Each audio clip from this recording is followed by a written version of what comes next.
Mainit na naman ang hangin sa loob ng pabrika nang pumasok si Rolando Lando Villarin bago pa sumikat ng husto ang araw. Alas 5 pa lang ng umaga pero gising na siya.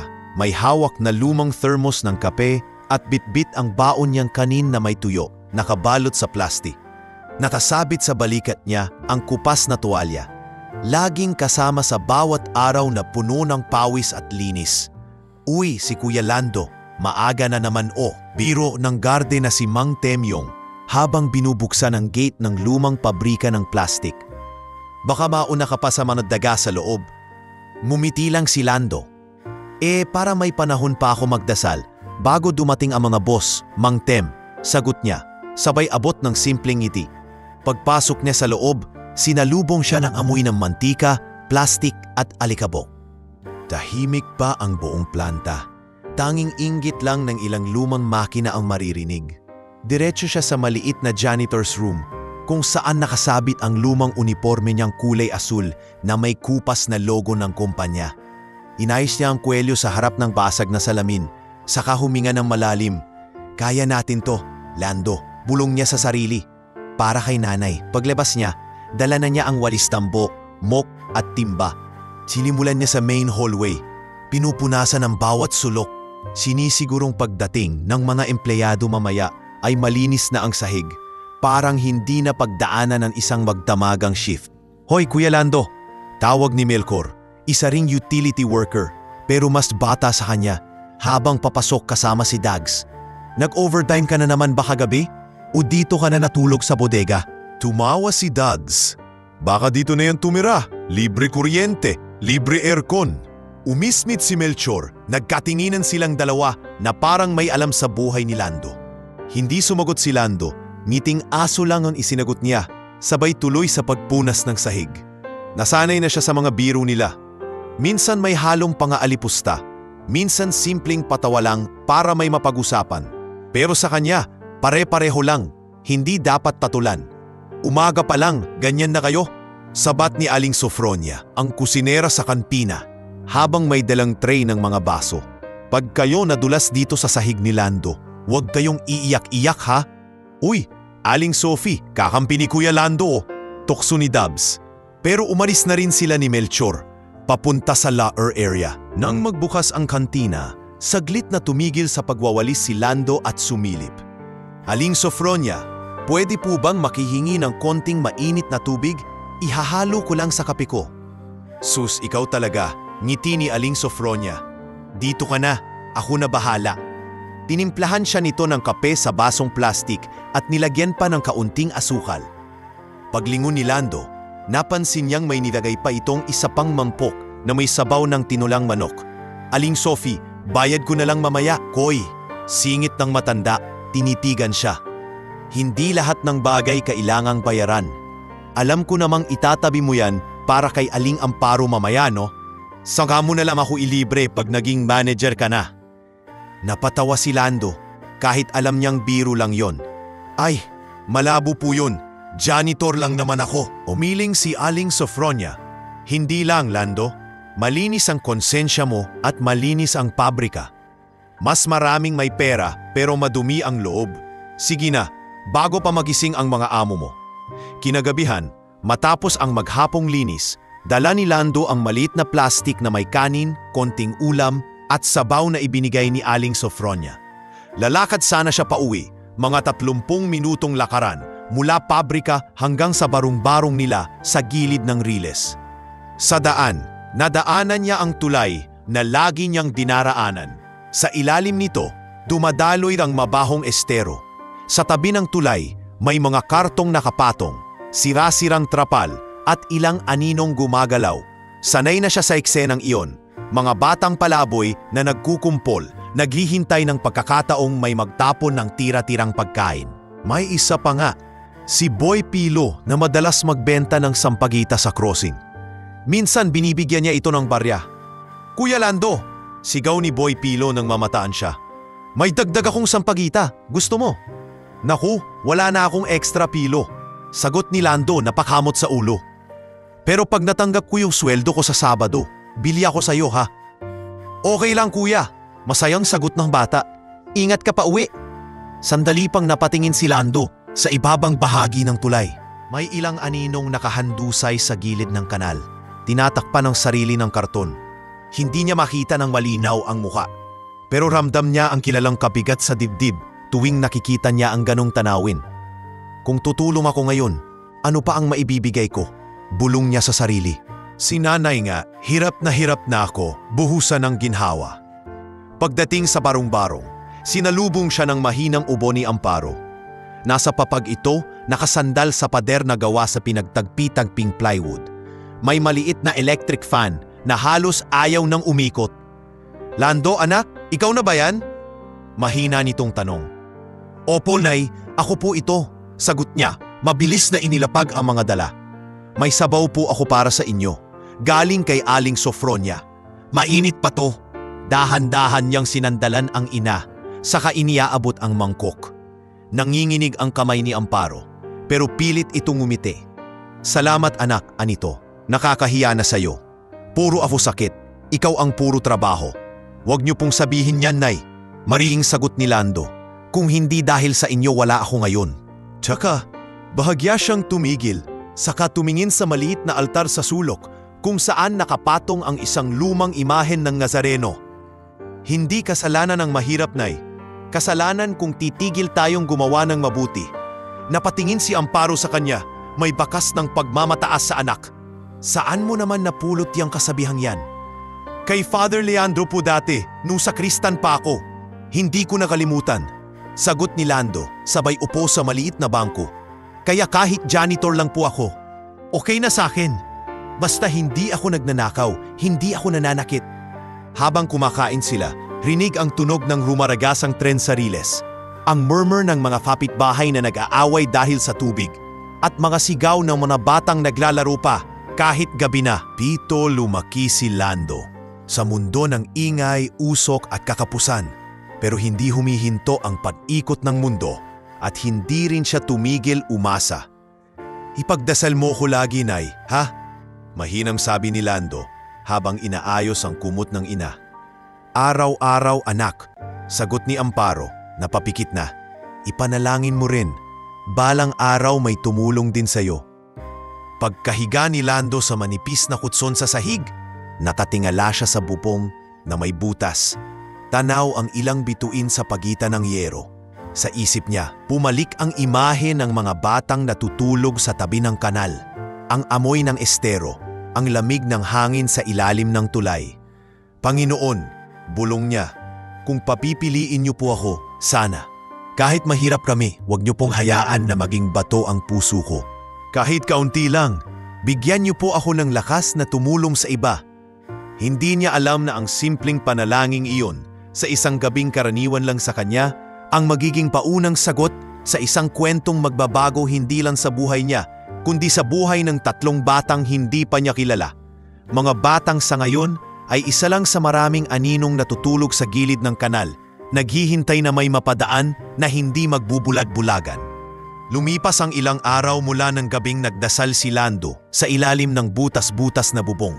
Tulad ng dati, maaga siyang pumapasok sa pabrika, nagwawalis, naglilinis ng banyo, at sumasalo sa maiinay na biro ni Melchor at Dags. Pero sa bawat pagdaan niya sa tulay pauwi, hindi na nawawala sa isip niya ang mga aninong nakahandusay sa gilid ng kanal. Isang Biyernes, sinabihan sila ng supervisor na kailangan ng mag-overtime sa gabi dahil may rush order ang kumpanya. Wala nang pag-aatubili si Lando. Kailangan niya ng dagdag kita para sa gamot ni Amparo. Kaya't nang sumapit ang 10:00 ng gabi, siya pa rin ang nagpuputol ng mga plastik na sako at naglilinis ng paligid ng makina. Lando, kaya mo pa ba? Gabi na? Tanong ni Aling Sofronia habang nag-aayos ng mga kaldero sa kantina bago ito isara. Oo pa po, Aling Sophie. Nakangiting sagot ni Lando.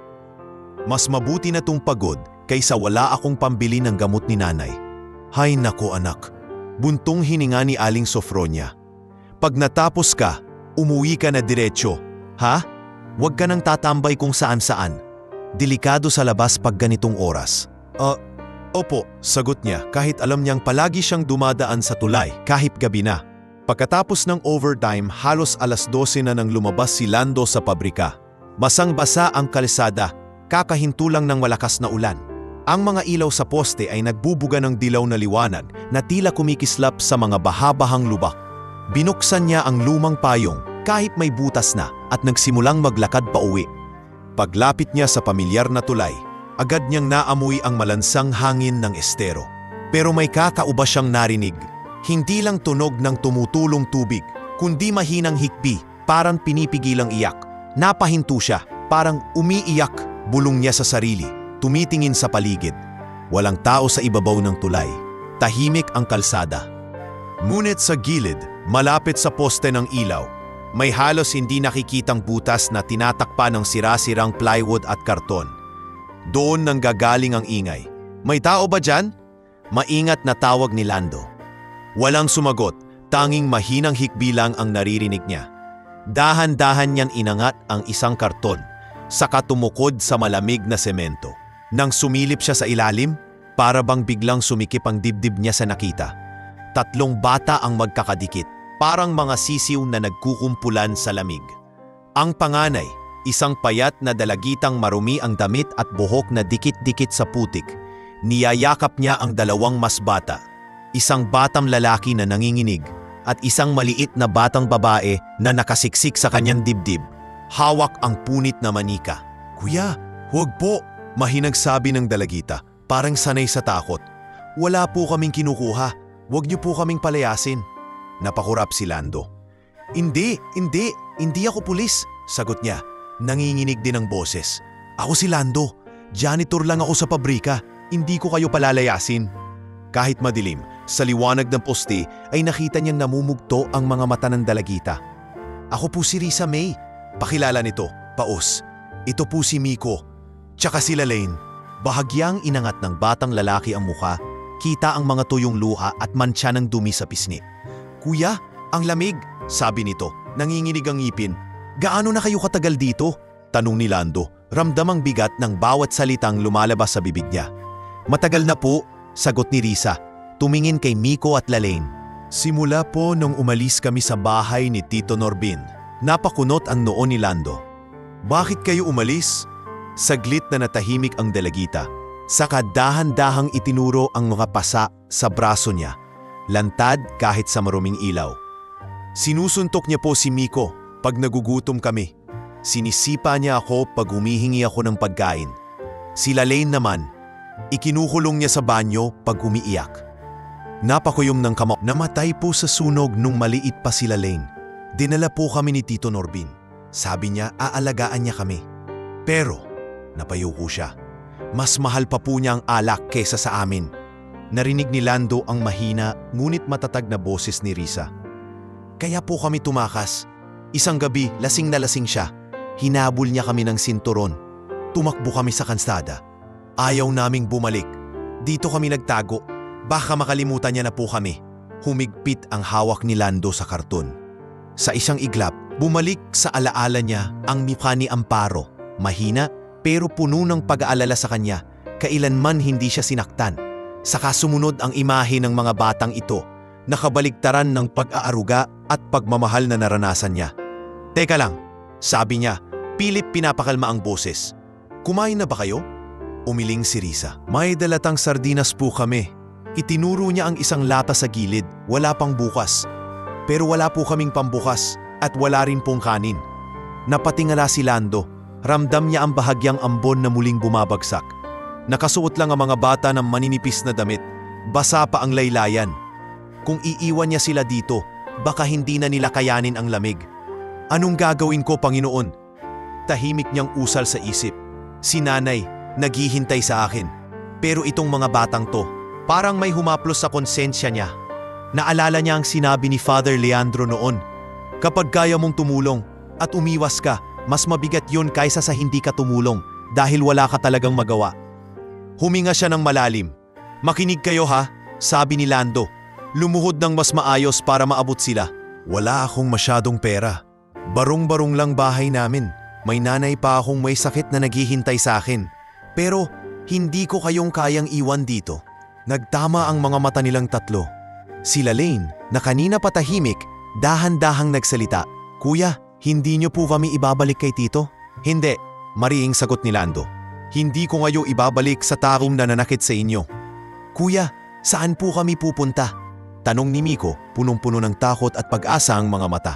Sa bahay ko muna. Sagot ni Lando, kahit may bahagyang kaba sa sariling dibdib. Bukas, hahanap tayo ng tulong. Lalapit tayo sa barangay, pero ngayong gabi, hindi kayo matutulog sa tabi ng kanal. Umiling si Risa, halatang nahihiya. Kuya, nakakahiya naman po. Baka po, maabala kayo ni nanay kung may karapatan akong magdala ng pagod sa bahay namin. Sagot ni Lando, may ngiting pilit. May karapatan din akong magdala ng kabutihan. Tara na, dahan-dahan niyang iniahon ang mga bata mula sa ilalim ng tulay. Isa-isa. Inabot niya si Lalaine, magaan na parang wala pang kinakain ng ilang araw. Sumunod si Miko, saka si Risa na halatang pilit pinatatag ang sarili.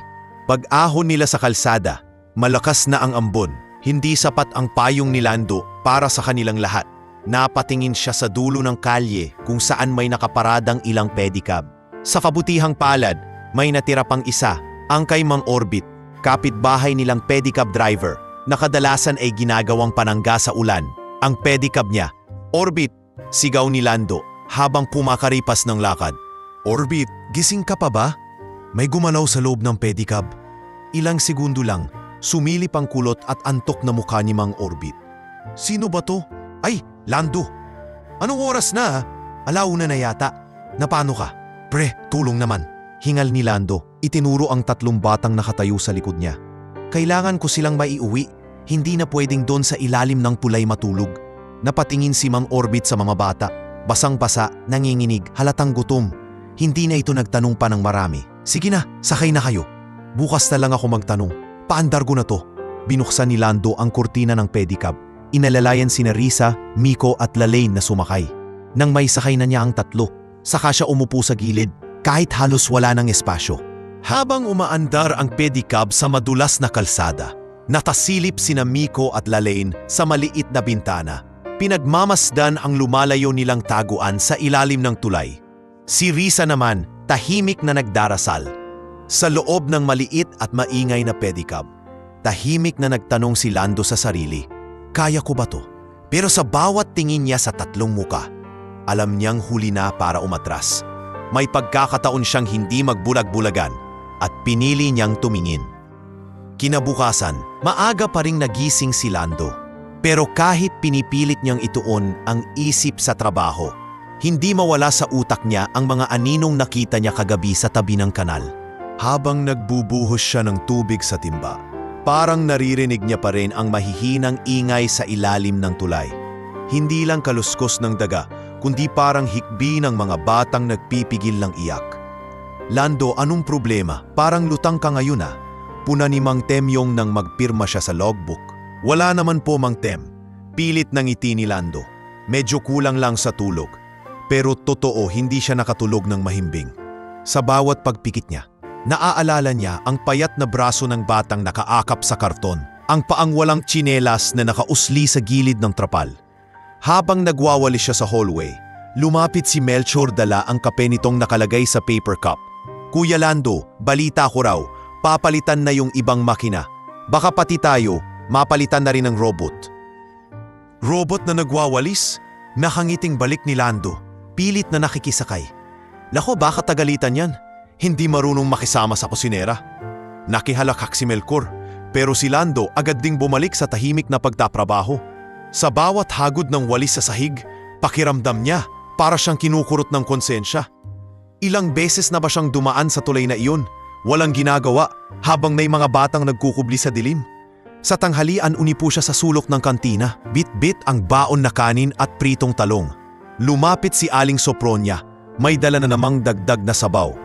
O eto na naman, dagdag na sabaw para sa inyo ni Aling Amparo, sabi nito. Parang mas tahimik ka ngayon ah, may iniisip ka? Napayuko si Lando, may nakita lang po kasi ako kagabi, sa may tulay. Mga bata po, mukhang doon natutulog sa tabi ng kanal. Saglit na natahimik si Aling Sophronia. Matagal nang may mga bata doon, Lando. Pero napailing siya. Alam mo naman ang mundo. Minsan kahit gustuhin mong tumulong, wala ka ring magawa. Yun nga po ang iniisip ko, sagot ni Lando, nakatitig sa sabaw na umaaso.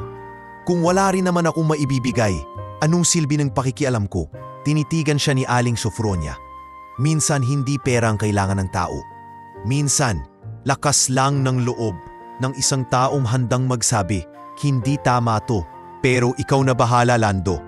Alam ko namang mabigat na ang pasan mo. Pag uwi niya ng gabing iyon, tila mas mabigat ang hakbang niya. Madilim ang langit, makapal ang ulap, at may mga unang patak na ng ulan. Nang makarating siya sa tulay, ramdam niya ang malamig na simoy ng hangin na may kasamang amoy putik at basura. Sumisilip na ang mga kidlat sa malayo. Habang naglalakad, napansing may nakasabit na bagong karton sa gilid ng railing. Parang pilit na itinakip sa may bungad ng kanal. Pagdaan niya, may mahina siyang narinig na boses. Ate, giniginaw ako. Napatigil si Lando. Hindi na yon imahinasyon lang. Malinaw na boses yon ng isang bata. Dahan-dahan siyang lumapit sa gilid ng tulay. Kumakabog ang dibdib. Hello? Tawag niya. Hindi masyadong malakas. May tao ba dyan? Walang sumagot sa una. Ang tanging narinig niya lang ay pag-ugong ng dumara ang jeep sa kalsada at lagaslas ng tubig sa kanal. Pero pagkaraan ng ilang sekundo, may umubo sa loob. Isang tuyong ubo na parang galing sa batang matagal nang inuubo. Huwag kang maingay, Miko. Mahinang bulong ng isang mas maandang boses. Baka pagalitan tayo. Unti-unti inangat ni Lando ang karton na nakatakip. Doon niya nakita ang tatlong magkakasiksik na mga bata. Basa ang mga damit, nakaupo sa sahig na sementong malapit na sa tubig. Ang panganay, isang dalagitang maputla na may buhok na kinulayan ng araw at alikabok. Niyayakap ang batang lalaki at isang mas maliit na batang babae. Napatda si Lando. Diyos ko! Tumingala ang dalagita. Halatang handang tumakbo kung sakaling sasaktan sila ng estranghero. Kuya, aalis na po kami. Huwag niyo lang po kaming ipahuli. Mabilis nitong sabi, nanginginig ang boses. Hindi. Agad na sagot ni Lando. Itinaas ang dalawang kamay na parang pinapakita na wala siyang armas. Hindi ako pulis. Hindi rin ako masamang tao. Dumadaan lang ako dito araw-araw. Ngayon ko lang kayong nakita ng ganito kalapit. Napansin niya ang isang delatang sardinas na nakasilid sa tabi ng dalagita. Sarado pa, walang pambukas. Kita rin ang basang karton na tila naging higaan na nila. Anong pangalan ninyo? Tanong ni Lando. Dahan-dahang bumababa sa sementong bahagi para hindi sila matakot. Ako po si Risa, sagot ng dalagita. Hindi inaalis ang kamay sa balikat ng nakababatang kapatid. Ito po si Miko, tsaka si Lalaine. Itinuro niya ang batang lalaki na halos nakadikit na sa dingding at ang batang babaeng nakapikip, nanginginig. Ilang taon na kayo? Tanong ni Lando. Mahina ang tono. Ako po, 13, sagot ni Risa. Si Miko, 9. Si Lalaine, 5 pa lang po. Nasaan ang nanay at tatay ninyo? Mabilis ang tanong na lumabas sa bibig ni Lando, kahit alam niyang baka masakit sagutin. Sandaling natahimik si Risa, bago tumulo ang luha mula sa mga mata nito. Patay na po sila, kuya. Matagal na. Naiwan po kami sa tiyuhin namin, si Tito Norbin. Pero lagi niya kaming sinasaktan, pinapalo, pinagtatrabaho. Ayaw na po naming doon, kaya tumakas kami. Wala na po kaming mauwian. Dito na lang kami nagtatago. Parang may kung anong humigpit sa dibdib ni Lando. Ang pangalan ng tiyuhin, Norbin, agad na nagmarka sa isip niya. Kita niya sa braso ni Risa ang mga luma at bagong pasa. Si Miko naman, may sugat sa tuhod na halatang hindi nalinisan, at si Lalaine, tila may lagnat. Mainit ang noon ng marahan niyang hipuin. Matagal na ba kayong nandito? Tanong niya. Halos mapalunok sa bigat ng sitwasyon.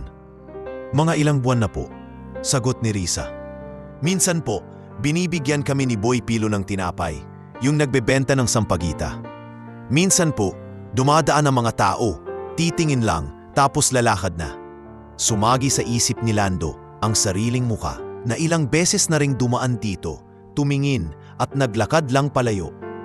Parang sampal sa kanya ang sinabi ni Risa. Ilang ulit na rin ba siyang naging parte ng mga dumaan lang? Kuya, Hindi niyo po ba kami ipapapulis? Tanong ni Miko, nanginginig ang boses. Kasi po, sabi ni Tito Norbin, kapag tumakas kami, huhulihin daw kami at ikukulong. Umiling si Lando, mahigpit. Hindi kayo dapat kinukulong. Bata pa kayo. Nasa bahay kayo, sa paaralan, hindi dito sa tabi ng kanal. Sumiklab ang kulog sa langit, sabay buhos ng mas malakas na ulan. Umagos ang tubig sa gilid. Unti-unting pumapasok sa lungga ng mga bata. Mabilis na tumayo si Lando. Hindi pwede to, bulong niya sa sarili. Hindi na ako pwedeng magbulag-bulagan. Sa isip niya, narinig niya ang boses ni Father Leandro. Mula sa isang misa ilang taon na ang nakalilipas. Walang mas masakit sa Diyos, kundi ang taong kaya namang tumulong, pero piniling umiwas. Para bang nasa tabi niya ngayon ang matanda, nakatingin sa kanya, naghihintay ng desisyon. Tumingin siya kay Risa, kay Miko, kay Lalain. Basang-basa na ang mga bata, nanginginig. Naramdaman niyang kumikirot ang tuhod niya sa ginaw, pero mas matindi ang kirot sa puso niya. Sumama kayo sa akin, mariing sabi ni Lando. Kahit hindi pa niya alam kung paano niya bibit-bitin ang tatlo. May maliit kaming bahay ng nanay ko. Hindi maganda, masikip, pero hindi ganito. Hindi kayo dapat natutulog sa kanal. Nagkatinginan ang magkakapatid. Kita sa mata ni Risa ang takot at pag-aalinlangan. Pero may kaunting liwanag na rin, parang unang sinag ng araw sa makulimlim na langit. Sigurado po kayo kuya? Mahina nitong tanong. Baka po maaabala lang namin kayo. Kung ibabalik ko kayo sa tulay na to, dun ako hindi mapapatawad ng Diyos. Sagot ni Lando, diretso ang tingin. At hindi rin mapapatawad ng nanay ko yon. Dahan-dahang tumayo si Risa, kalong si Lalain, habang si Miko naman ay kumapit sa laylayan ng pantalon ni Lando. Sa ilalim ng tulay na iyon, sa gitna ng ulan at ingay ng kalsada, nagpasya ang isang mahirap na janitor na magbago ng takbo ng buhay ng 3 batang matagal nang hinihintay na may isang taong hindi tatakbo palayo. Pagdating nila sa barong-barong ni Lando, halos lumipas na ang kalagitnaan ng gabi. Basang-basa ang paligid, kumikidlat pa sa malayo at ang putik sa eskinita ay kumakapit sa mga tsinelas nila. Dahan-dahang pumatop si Lando sa marupok na pintuan. Baka magulat si Amparo sa biglang pagdating niya na may kasamang mga bata. Nanay, ako po to, mahinang tawag ni Lando. Huwag po kayong mabibigla ha. Narinig niya ang mahinang paggalaw sa loob. Kasunod ang pamilyar na ubo ng ina. Bumukas ng bahagya ang pinto at sumilip ang payat na mukha ni Amparo. Nakasaplot ang lumang duster at may nakataling bimpo sa ulo. Lando, ang oras na Natigilan ito nang mapansin ang 3 batang nakasilip sa likod ng anak niya. Sino ang mga yan, anak? Huminga ng malalim si Lando. Nay, wala po silang matulugan. Sa tabi po sila ng kanal nakatira. Mga iniiwan na bata. Pwede po ba muna sila dito? Kahit ilang araw lang, habang naghahanap tayo ng matutulungan na mas maayos para sa kanila. Tumingin si Amparo sa mga bata. Kita niya ang pagod sa mukha ni Risa, ang takot sa mata ni Miko, at ang panghihina ni Lalain na halos nakasandal na sa dibdib ng ate niya. Parang may humaplos sa puso ng matanda. Marahil na alaala niya ang mga panahong hirap din siyang mag-alaga kay Lando na mag-isa lang. Mga iho, iha, pasok kayo. Mahina pero malumanay na sabi ni Amparo. Maliit lang ang bahay namin, pero hindi yan kanal. Binuksan ni Lando ng todo ang pinto. Pumasok ang malamig na hangin kasabay ng mga bata. Sa loob, kita ang maliit na papag ni Amparo, isang lamisita, 2 plastic na monoblock na sira na ang sandalan, at isang lumang kalan sa gilid. Sikip na nga kung tutuusin, pero para sa 3 batang sanay sa simentong sahig ng tulay, parang palasyo na ito. Magandang gabi po, mahiyain na bati ni Risa. Pasensya na po, makikitulog lang po sana kami. Lumapit si Amparo at marahang hinaplos ang buhok ng dalagita. Hindi kailangan humingi ng paumanhin sa paghahanap ng bubong, iha. Mas dapat humingi ng paumanhin ang mundong hinayaang matulog kayo sa kanal. Nagkatinginan sina Lando at Amparo, tila nagkaintindihan ng walang salita. Lumapit si Lando sa lumang aparador, kinuha ang iilang tuyong damit at lumang kumot. O siya, sabi ni Lando, eto muna ang pwede ninyong isuot. Pagpasensyahan nyo na, Luma pero malinis. Maligo muna kayo ng konti, ha? Para hindi kayo sipunin. Kinulungan niya si Risa na magbuhos gamit ang tabo sa likod ng bahay, kung saan may isang drum na tubig. Si Miko naman ay binantayan niya habang naglinis ng sugat sa tuhod, gamit ang kaunting betadine na hinihigpit niyang itinatabi para kay Amparo. Si Lalaine halos tulog na sa sobrang pagod, kaya't si Amparo na mismo ang nagpunas ng basang bimpo sa katawan nito. Pagbalik nila sa loob, inayos ni Lando ang isang bahagi ng sahig, nilatag ang manipis na kutson na dating kanya at doon niya pinahiga ang magkakapatid.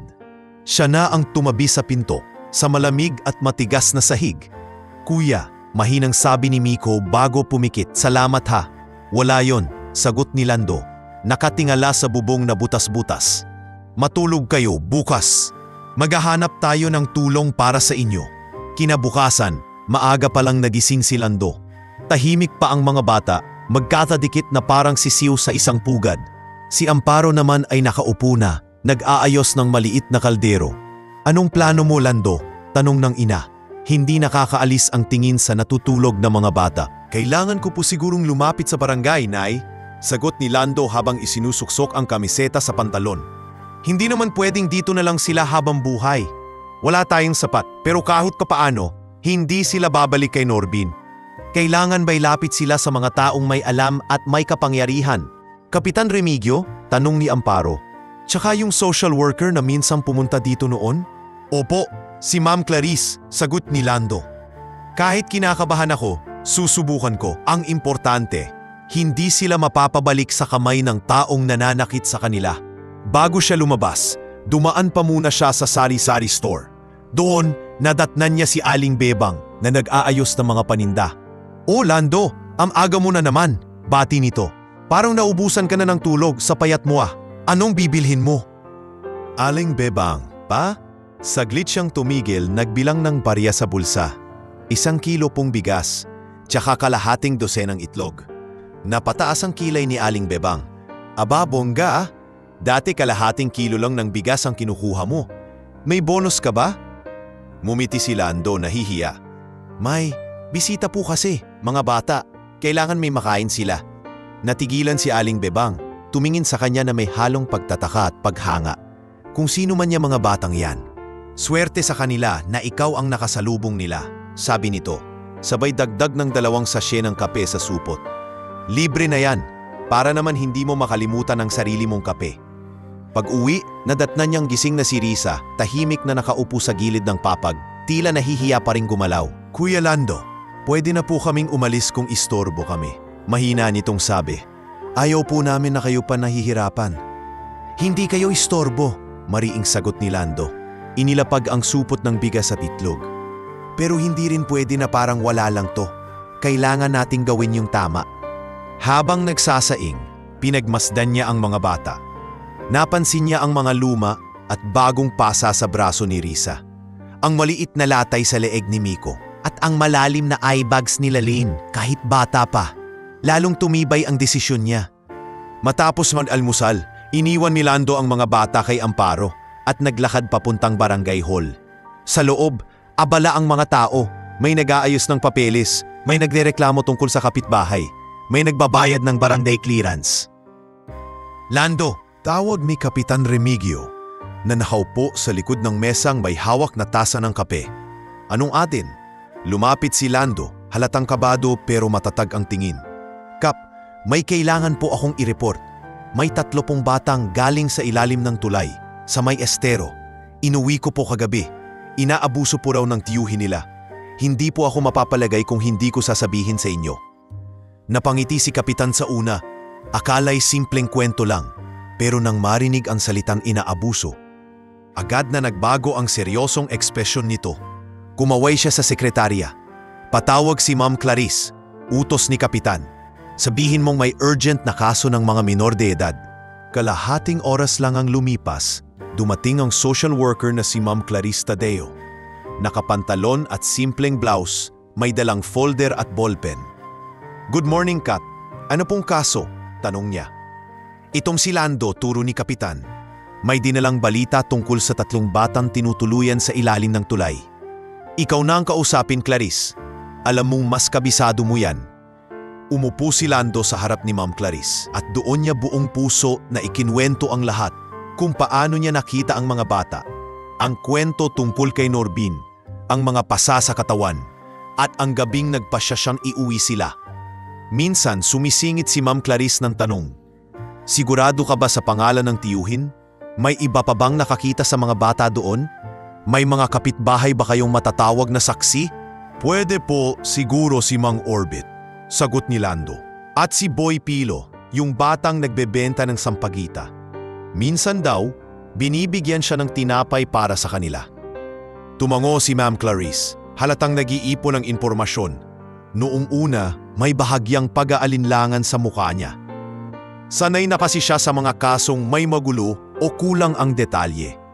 Pero habang tumatagal ang kwento ni Lando, kitang-kita sa tono nito ang katapatan at kabigatan ng konsensyang nag-udyok sa kanya. "Kap, pwede tayong mag-request ng blotter tungkol kay Norbin, tama?" sabi ni Ma'am Clarice. "At kailangang makita ko agad ang mga bata." "Sasamahan ko kayo," sabat ni Kapitan Remigio. Hindi pwedeng minamaliit ang ganitong sumbong. Makalipas ang ilang minuto, sabay-sabay silang tumungo sa barong-barong ni Lando. Si Kapitan, si Ma'am Clarice at isang tanod na nagngangalang Karudi. Pagdating doon, nadatnan nilang naglalaro sa sahig si Miko at Lalain, gamit ang 2 tansan at isang lumang laruan, habang si Risa ay tumutulong kay Amparo magluto ng simpleng sabaw. Pagpasok nila, agad na nagsumiksik sa likod ni Risa ang 2 bata, takot sa uniforme at mga bagong muka. Lumapit si Ma'am Clarice, siya umupo upang pantay sila ng tingin. "Hello," malumanay nitong bati. "Ako si Tita Clarice. Huwag kayong matakot ha. Nandito kami para tulungan kayo. Hindi namin kayo ibabalik sa sinumang nananakit." Napayuko si Risa, pero dahan-dahang tumango. "Totoo po ba yon?" mahina niyang tanong. "Oo," sagot ni Ma'am Clarice. "May mga lugar na mas ligtas sa ilalim ng tulay. May higaan, pagkain, mga kaedad niyong pwedeng maging kaibigan. Pero kailangan muna namin ng pahintulot ninyo at ng tulong ni Kuya Lando." Tumingin si Risa kay Lando na nakatayo sa gilid, halatang naiiyak. "Kuya, sasama po ba kayo sa amin?" "Sasama ako sa inyo," sagot niya. Garalgal ang boses. "Hindi ko kayo iiwan. Pero ito ang pagkakataon nyo para magkaroon ng mas magandang buhay. Mas maayos na higaan. Makakapag-aral kayo." Sa tulong ng barangay, dinala sina Risa, Miko at Lalain sa shelter na pinapatakbo ni Sister Marceline, isang madre na matagal nang nangangalaga sa mga batang tulad nila.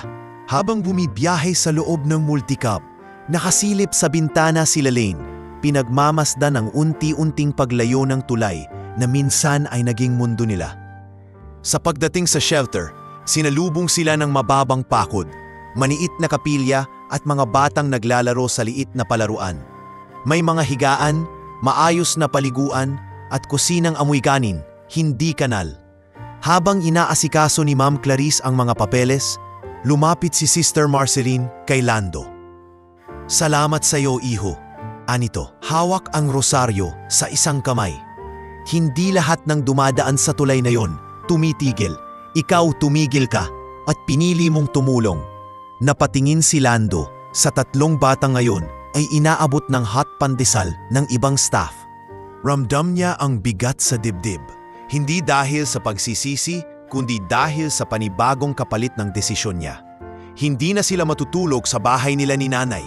Lumapit si Risa, hawak si Lalain, habang si Miko ay nasa gilid kumakain ng pandesal.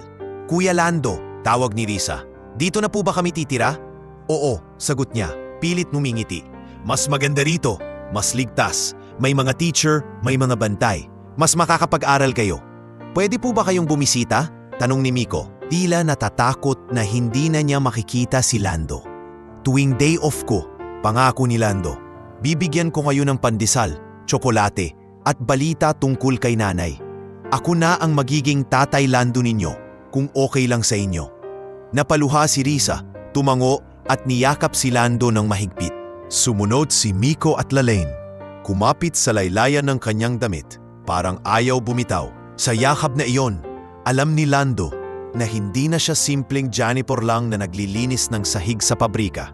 Siya na ang naging tulay mula sa kanal, patungo sa bagong simula ng 3 batang matagal nang tinataboy ng mundo.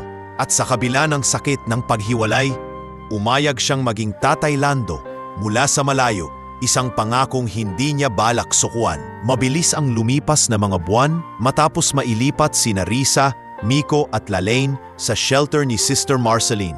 Sa unang linggo, halos araw-araw na dumadalaw si Lando tuwing matatapos ang oras niya sa pabrika. Kahit pagod at amoy chemical pa ang katawan, dumidiretso siya sa maliit na gate ng shelter. May dalang supot ng pandesal o minsan ay tigi isang tsokolating pasalubong para sa magkakapatid. Kuya Lando, sigaw ni Miko sa tuwing makikita siya mula sa maliit na bakod ng palaruan.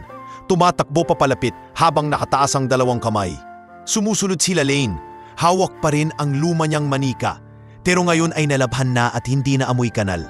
Pagkaraan ng ilang buwan, unti-unti nang nag-iba ang itsura ng mga bata. Si Risa, na dati laging nakayuko at may bakas ng takot sa mata, ngayon ay palaging may bit-bit na mga librong ipinahiram ng mga volunteer teacher sa shelter. Si Miko, na laging nanginginig sa lamig, ngayon ay mas malakas na. Madalas may dalang maliit na laruan o pinagtagpi-tagping wire na ginagawa niyang robot. Si Lalaine naman, na noon ay halos walang imig, ngayon ay nagiging maingay na sa pagkanta ng mga nursery rhymes sa maliit na kapilya tuwing linggo. Isang hapon, nadatnan ni Lando si Risa na nakaupo sa ilalim ng punong santol sa loob ng compound. Nagbabasa ng lumang science book. Lumapit siya, nakangiti. "O Risa," bati niya. "Aba, parang mas madalas na kitang nakikitang may libro ah. Hindi ka na natatakot sa mga letra?" Napangiti si Risa, pero hindi inalis ang tingin sa pahina. "Hindi na po kuya. Ang sabi ni Teacher Nena, kaya ko raw po maging honor student kung magsusumikap ako. Gusto ko pong subukan." "Teacher Nena?" tanong ni Lando na palingon sa direksyong tinuro ng dalagita. Doon niya nakita ang isang babaeng nasa late 20s, naka-ponytail, nakasimpleng blouse at maong. Nakaupo sa bangkong kahoy habang tinuturuan ang 4 pang bata ng math. May malumanay na boses at mapagkalingang ngiti. Nang magtama ang kanilang mata, bahagya itong tumango bilang pagbati. Lumipas pa ang mga buwan.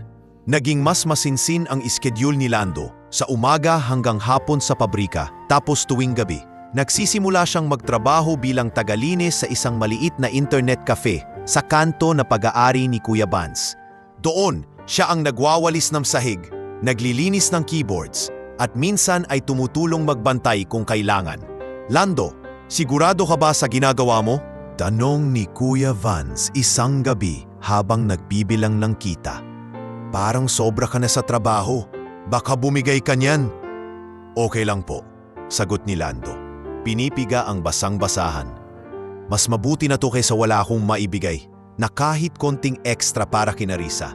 Gusto ko kasi, pag may kailangan silang school supplies, may maibibigay ako, kahit maliit lang." "Sila ba yung mga batang dinala mo sa shelter?"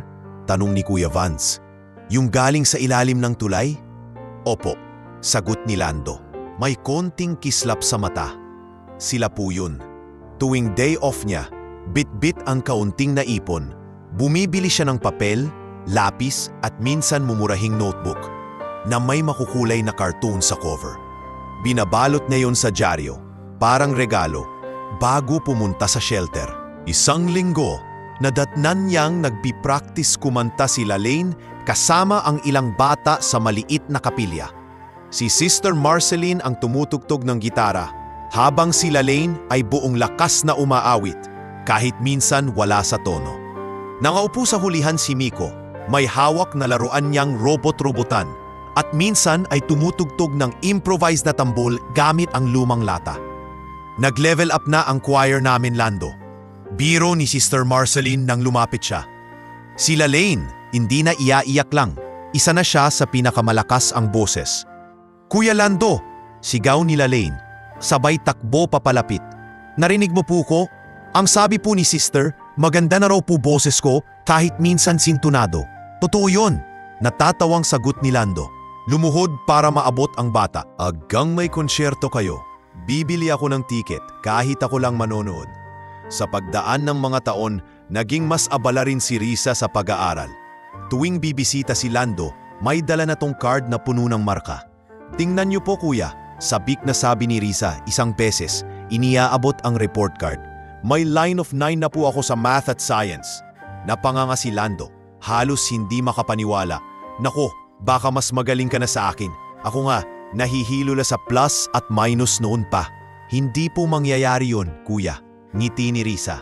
Dahil kung hindi dahil sa inyo, hindi ko po malalaman kung ano yung mga plus at minus na yan. Doon niya rin mas nakilala si Nena, ang volunteer teacher na madalas niyang nakikitang kausap ni Risa. Isang hapon, nadatnan niyang magkasamang nagre-review sina Risa at ilang bata sa mesa, habang si Nena ay nakatayo sa tabi, naghahanda ng chalk. Excuse po, maingat na sabi ni Lando. Ako po si Lando. Yung tinatawag nilang Tatay Lando dito, sabad ni Nena, nakangiti. Ako si Nena, naririnig ko na po ang pangalan ninyo araw-araw.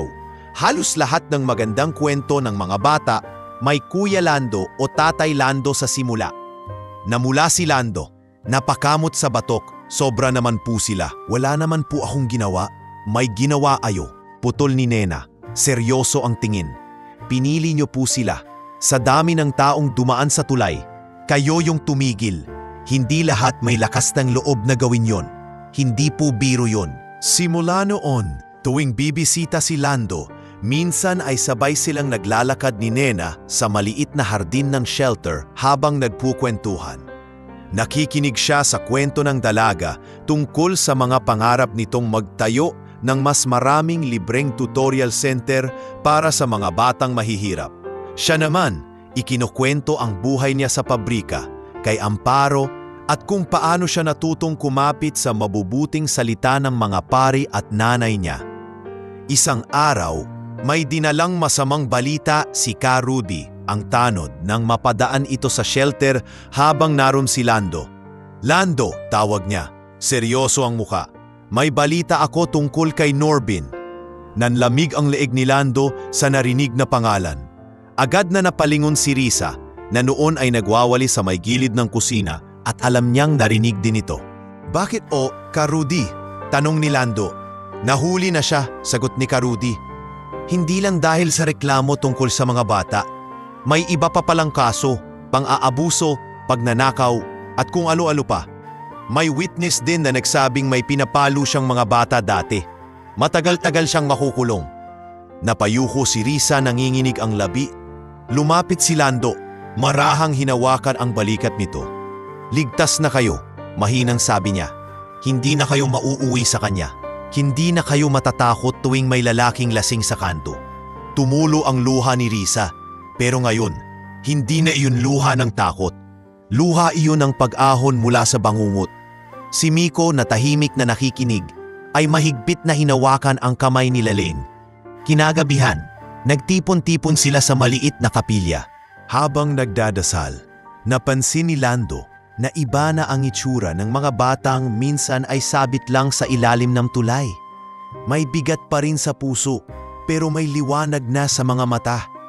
Sa labas ng kapilya, habang nakaupo sila sa hagdan, nagkwento si Lando gaya ng nakasanayan ng mga simpleng alamat at kwento ng kabataan niya. Nang matapos, biglang nagsalita si Miko. Kuya Lando, sabi ni Miko, hawak ang paborito niyang laruan na gawa sa spare wires.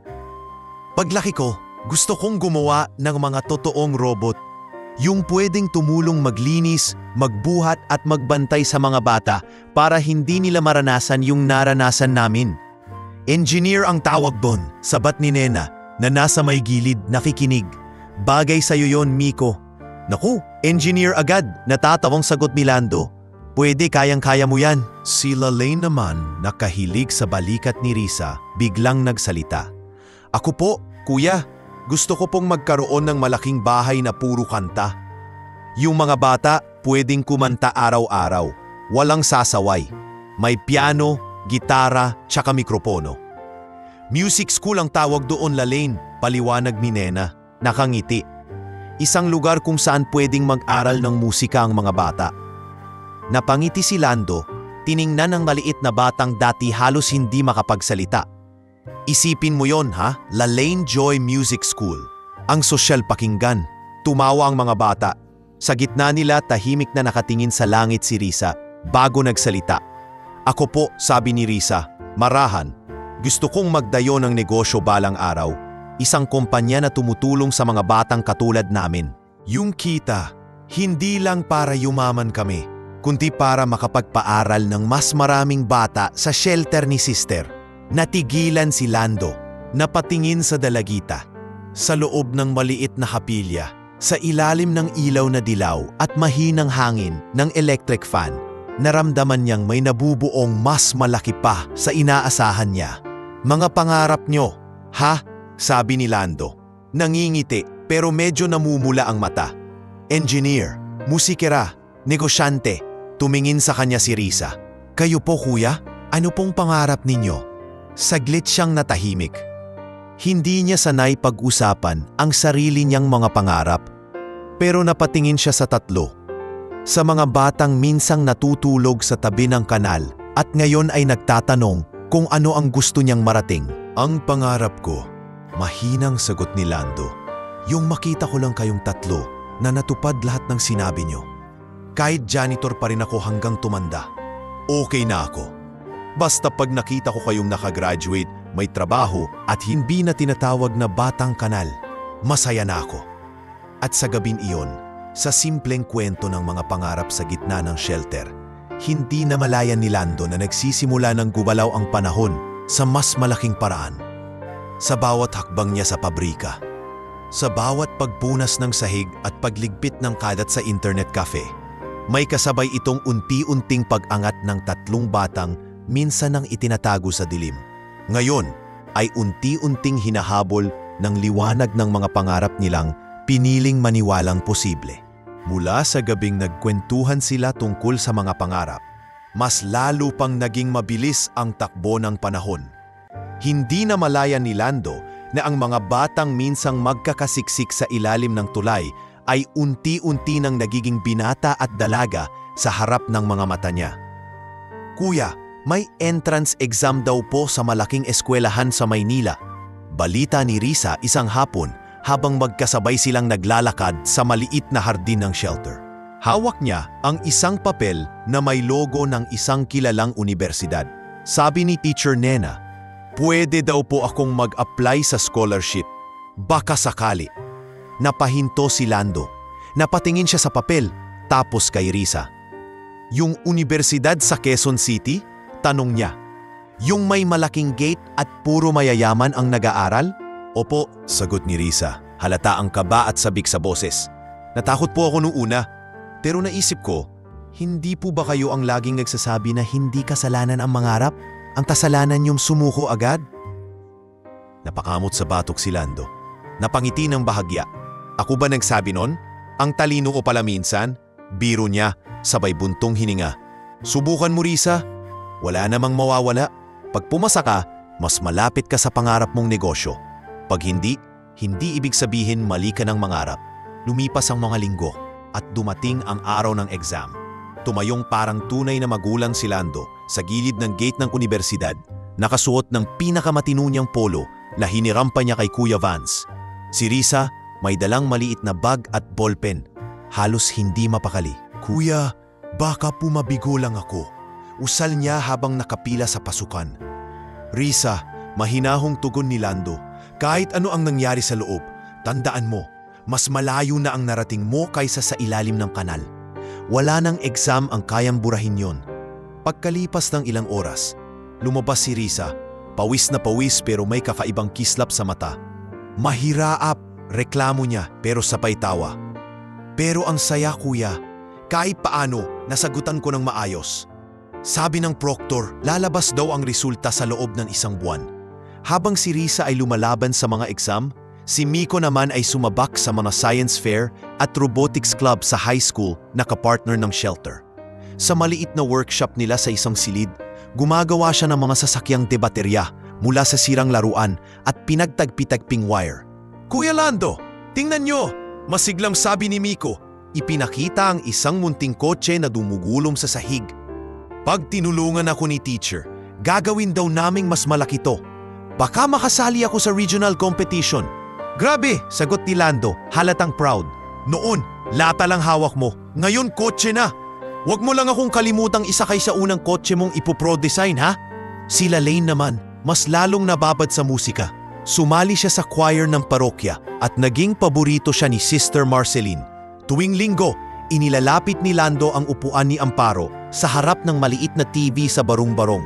Pinapanood nila ang live stream ng misa mula sa parokya, proyekto ng isang NGO, kung saan minsan ay nasisilip nila sila Lane na kumakanta sa harap. "Naku, anak," sabi ni Amparo habang pinagmamasdan ang apu-apuhan sa puso. "Ang galing na kumanta nila Lane, mas hinhin pa sa artista. Buti na lang talaga, hindi mo sila pinabayaan." "Kung alam nyo lang, Nay," sagot ni Lando, nakangiti. "Sila rin ang hindi nagpabaya sa pangarap ko na may magbago kahit konti sa mundong to."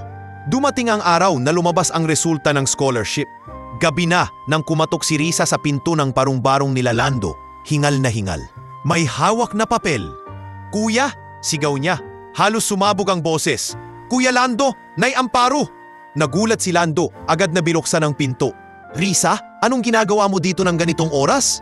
Hindi na siya nakapagsalita pa nang biglang yakapin siya ng dalagita. Mahigpit, umiiyak. "Kuya, pumasa po ako. Full scholarship po. Tuition, libro, allowance. Lahat po makakapag-aral ako sa universidad." Parang biglang lumuwag ang dibdib ni Lando. Narinig niyang napahagihik si Amparo sa papag, sabay ubo. "Yan ang sinasabi ko sa iyo, anak," sabi ni Amparo nakatingala sa kisame. "Ang sinumang may mabuting puso, may gantimpala rin." Makalipas ang ilang buwan, nag-iba na ang takbo ng buhay ng magkakapatid. Si Risa lumipat sa dorm sa Quezon City. Si Miko naman, naakuha ng scholarship sa isang engineering school sa Bulacan. Sila Lane, nabigyan ng partial scholarship sa Conservatory of Music sa Maynila. Kaya't mas madalas na siyang abala sa mga ensayo at resital. At si Lando, nasa parehong barong-barong pa rin, pero may paparating na bagong balita. Isang araw, pinatawag siya ni Ma'am Clarice sa barangay hall. Nag-aalala pa siya, iniisip kung may problema ba sa shelter o sa mga bata. "Lando," bungad ni Ma'am Clarice habang nakaupo silang dalawa sa maliit na opisina. "May kakilala akong HR sa isang malaking business center sa Ortigas. Kailangan nila ng maaasahang janitor. Mas mataas ang sweldo kaysa sa pabrika. May SSS PhilHealth at mas maayos na benepisyo." Nanlaki ang mata ni Lando. Para saan po to?" "Para sa'yo," diretsong sagot ni Ma'am Clarice. "Narinig niya ang kwento mo, yung kay Risa, Miko at Lalaline. Natuwa siya, sabi niya, ibang klase yung si Lando. Gusto ko ng ganyan tao sa building namin. Ano, interesado ka ba?" Hindi agad nakasagot si Lando. Nakatingin lang siya sa papel na nilapag ni Ma'am Clarice sa harap niya. Application form, listahan ng requirements at mapa patungong Ortigas. "Kapag tinanggap mo to," dugtong ni Ma'am Clarice, "mas mahirap ang biyahe mo, mas malayo. Baka hindi ka kasing dalas makadalaw sa shelter, pero mas kaya mong suportahan ang sarili mo, si Aling Amparo, at minsan, baka makatulong ka pa sa mga pangangailangan ng mga bata habang nag-aaral." Tahimik siyang tumango. "Kung ganon, tatanggapin ko po, para sa kanila, para kay nanay." Nagbago ang ritmo ng araw ni Lando. Sa halip na pabrika, naging mundo niya ang malamig na lobby ng isang mataas na gusali sa Ortigas. Nasa salamin na sahig, malamig na tiles, mga elevator na hindi niya mabilang. Bagong mukha ng mga empleyado, mga nakabarong, nakakemerikana, may phone na mamahalin. Siya, nakauniforme pa rin ng janitor, pero mas maayos na ang tela, hindi kasing kupas ng dati. "Kuya, dito ka pala ngayon nagtatrabaho?" Minsang biro ng kapwa janitor na si Arnold. "Ibang level ka na, Ortigas boy na." Ngumiti lang si Lando. Pero totoo, mas malayo ang biyahe niya. Minsan dahil sa traffic at overtime, hindi na niya kayang bumisita sa shelter ng lingguhan. Nagiging buwanan. Tapos minsan, lumalagpas pa. Dito unang dumating ang unang malaking pagsubok sa relasyon nila ng mga bata. Isang gabi, habang pauwi siya, siksikan sa jeep, may tumabi sa kanyang magnanakaw na hindi niya alam. Isang mabilis na kamay na dumukot sa bulsa niya. Nang makarating siya sa bahay, doon lang niya napansin. Nanay, napaupo siya sa upuan, natigilan. Wala na po yung cellphone ko. Yung luma mong keypad, tanim ni Amparo. Yung may laman na puro Risa, Miko, Lalaine sa inbox. Opo, sagot ni Lando. Parang biglang nawala ng hininga. Nandun po lahat ng number nila. Yung mga text nila. Yung mga update sa exam, sa oncerts. Tahimik na umupo si Amparo sa tabi niya. Pwede namang humingi ulit, anak. Mahinahon nitong sabi. Makakapunta ka naman ulit sa shelter, di ba? Opo, sagot ni Lando. Pero alam niyang hindi ganun kadali. Siksik ang schedule, malayo na ang biyahe. At minsan, mismong katawan niya ang sumusuko sa pagod. Lumipas ang mga buwan. Pumapasok siya araw-araw. Naglilinis ng malawak na lobby. Ng restroom na amoy mamahaling sabon. Ng conference room na may mga taong nag-uusap tungkol sa profits at targets. Sa tuwing napapadaan siya sa malaking glass window, tanaw niya ang EDSA, ang mga bus, at sa isip niya, tinatanong niya, kamusta na kaya si Risa? Minsan, sa maliit na chapel sa ikalawang palapag ng building, nakaupo lang siya mag-isa sa hapon. Nakapikit, nagdarasal. Panginoon, bulong niya, hindi po ako nagrereklamo sa trabahong to. Maraming salamat po dahil mas kaya ko nang buhayin si nanay. Pero sana, huwag niyo po hayaan na tuluyang maputol ang ugnayan namin nung mga batang yon. Kahit hindi nila ako maalala araw-araw, huwag niyo pong hayaang tuluyang mawala ako sa puso nila. Hindi niya alam, sa kabilang panig ng lungsod, abala si Risa sa pag-aaral at part-time na trabaho sa library. Si Miko sa mga proyekto ng engineering at si Lalaine sa mga recital at ensayo. Hindi na sila madalas makapunta sa shelter at lalong bihira sa barong-barong ni Lando. Sa pagitan ng pangarap at realidad, may napuputol na oras at dahan-dahan tumatagos sa puso ni Lando ang tanong na hindi niya maalis.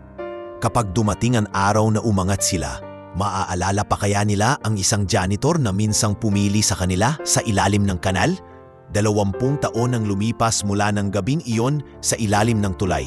Kung paanong unti-unting naglaho ang amoy ng kanal sa balat ni Risa, Miko at Lalaine, ganoon din kabagal pero tiyak na nagpalit ng kulay ang buhay ni Lando. Ngayon, 52 anyos na siya. Mas makaan na ang guhit sa noo. Medyo kumikirot na ang tuhod sa tuwing aakyat siya ng hagdan sa service stairwell ng malaking business center sa Ortigas. Pero araw-araw, 5:00 pa rin ng umaga ang gising niya. Dala ang sanay ng katawan sa maagang trabaho. Mukhang puyat ka na naman, Lando. Puna ni Arnold habang sabay silang nagmimop sa lobby. Hindi ka pa napapagod sa kakaisip? Ngumiti lang si Lando, pinunasan ang basang bahagi ng sahig. Sanay na. Saka, mas okay nang pagod ka sa trabaho kaysa pagod ka sa pag-aalala kung saan ka kukuha ng susunod na pagkain. Tumawa si Arnold. Yan ka na naman sa mga linya mong panghumilya. Ngunit sa loob-loob ni Lando, iba ang kumikiliti sa isip niya. Sa tuwing makakakita siya ng mga kabataang empleyado na nagmamadaling pumasok sa building, may daladalang laptop at kape, napapaisip siya. Ganito na kaya si Risa? Nakasuot na kaya ng blazer? Naglalakad din kaya sa mga lobby na katulad nito? Sa maliit na chapel ng building, madalas siyang dumaan bago magsimula ang shift. Mauupo siya sa likod, maglalagay ng kaunting dasal. Panginoon, bulong niya isang umaga, kung hindi niyo man ibalik sa akin ang mga bata, pakiusap, gabayan niyo po sila kung nasaan man sila ngayon. Kahit hindi na nila ako maalala, basta wag niyo lang silang pabayaan. Isang Lunes, may kakaibang usapan sa guard station. Nang dumaan si Lando, narinig niya ang boses ni Jessalyn, ang receptionist na naka-headset at laging maubagong chismis. Grabe daw yung lilipat sa penthouse ha, sabi ni Jessa sabay tingin sa mga gwardyang sina Jeffro at Cardo. Mga bata pa raw pero milyonaryo na. Tech logistics na kumpanya ang bilis umangat. RTC Holdings yata ang pangalan. RTC? Singit ni Cardo. Ano raw ibig sabihin nun? Hindi ko alam eh.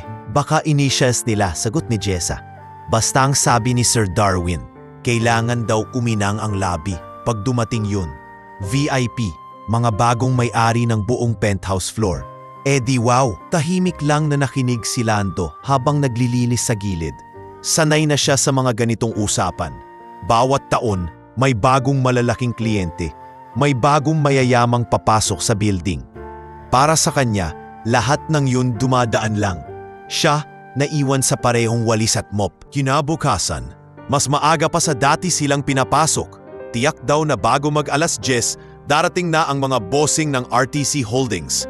Abala si Arnold sa pag-aayos ng basahan.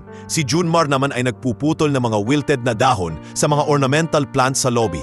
Lando, paki-double check nga yung salamin sa may main entrance.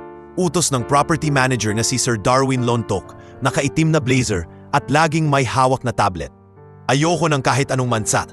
Mag-i-snapshot pa yan sa social media. Baka makita ng mga may-ari. Opo sir, sagot ni Lando, agad na nagtungo sa salaming pader. Pinunasan niya ito ng maingat. Pinapakinis ang bawat sulok hanggang sa halos makita na niya ang sarili niyang refleksyon ng malinaw. Sandali niyang pinagmasdan ang sarili.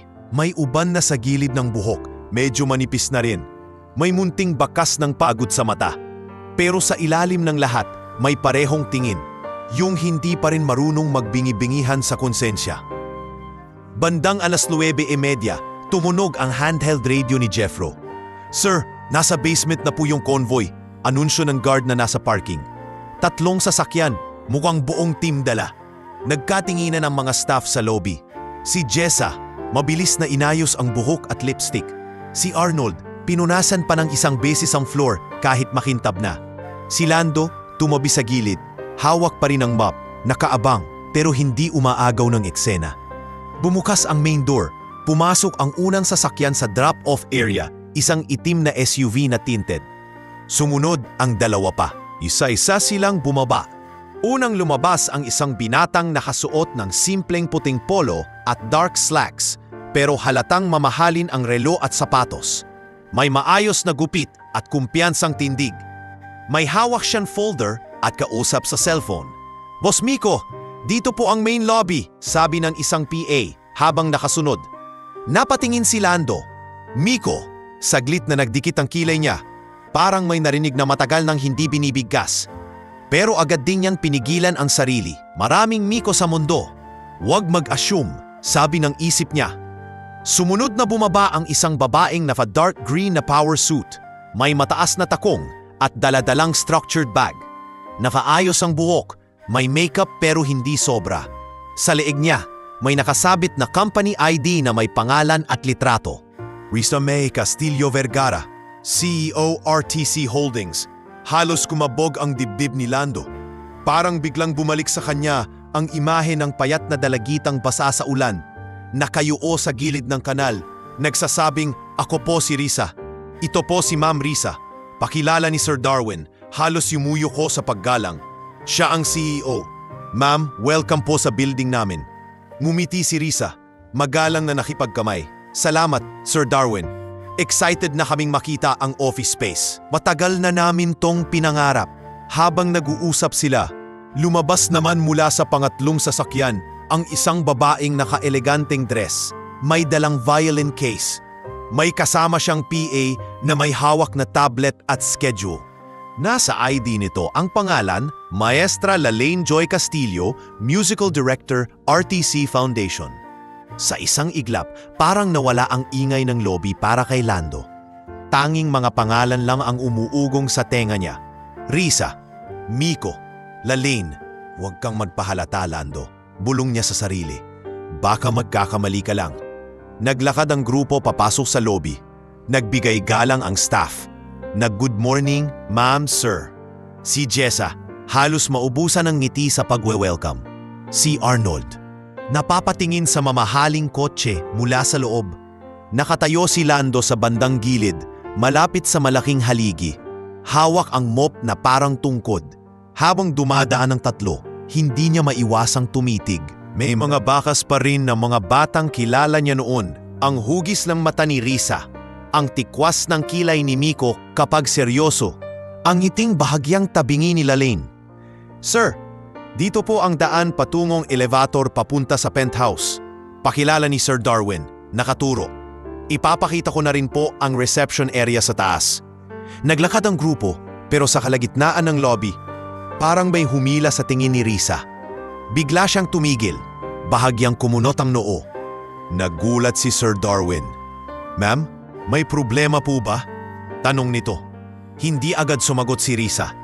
Nakatingin lang siya sa isang sulok, kung saan nakatayo si Lando. Nakatungo, halatang iiwas sana ng tingin, pero nahuli na siya. "Sandali lang po," mahinang sabi ni Risa. Hindi maalis ang tingin. Tumingin si Lando sa kanya. At sa isang segundo, nagtagpo ang kanilang mga mata. Mata ng isang dalagitang minsang namalagi sa dilim. At mata ng isang janitor na minsang nag-abot ng kamay sa ilalim ng tulay. "Kakuya!" Mahina niyang sambit sa sarili, pero halos walang lumabas na tunog. Lumapit si Risa, mabagal, parang ayaw maniwala sa nakikita. Si Miko, napatingin din, napakunutan noo. Si Lalaine, sumunod, hawak pa rin ang violin case. "Ma'am?" nag-aalalang tanong ni Jeffro, pero hindi na niya nagawang pigilan. Nang lumapit si Risa sa harap ni Lando, hindi na niya napigil ang panginginig ng labi. Malapitan, mas malinaw niyang nakita ang mga guhit sa mukha nito. Ang manipis na buhok, ang pamilyar na ngiti na pilit itinatago sa likod ng hiya. "Pasensya na po, ma'am." Nauutal na sabi ni Lando.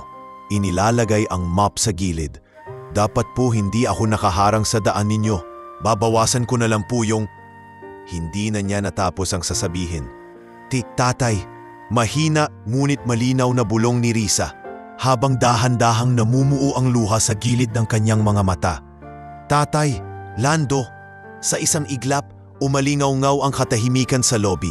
Napatingin ang lahat, si Jessa, si Sir Darwin, ang mga gwardya, maging ang ibang empleyadong papasok. Ang CEO na kanina lang ay kinatatakutan nila, ngayon ay dahan-dahang lumuluha sa harap ng isang janitor.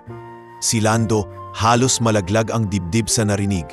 Matagal na panahon niyang inisip kung naaalala pa ba siya ng mga batang tinawag niyang anak sa puso. At ngayon, sa gitna ng mamahaling sahig at malamig na aircon, narinig niyang muli ang salitang minsan lang niyang inasam. "Tatay." Parang huminto ang lahat nang marinig ni Lando ang salitang iyon mula sa labi ni Risa. "Tatay, Lando." Umalingaw-ngaw sa loob niya ang boses ng batang minsang takot na takot sa ilalim ng tulay. Ngayon ay nakatayo sa harap niya bilang isang CEO na inirerespeto ng lahat. Hindi siya agad nakapagsalita. Nanuyo ang lalamunan niya, nanikip ang dibdib, at tanging pag-iling lang na puno ng kaba ang naiganti niya. "Ma'am, kilala niyo po siya?" Bulong ni Jessa kay Sir Darwin. Hindi makapaniwala sa nakikita. Hindi sumagot si Risa sa mga nakapaligid. Sa halip, dahan-dahan siyang lumapit kay Lando. Parang natatakot na baka isang ilusyon lang ang lahat. Nang halos magkalapit na sila, hindi na niya napigilang ang pag-agos ng luha. Sa harap ng lahat, ibinagsak niya ang hawak na bag sa sahig at niyakap si Lando ng mahigpit. "Tatay Lando," paulit-ulit niyang sambit, humihikbi. Akala ko hindi na kita makikita. Ang tagal kitang hinanap." Nanigas si Lando.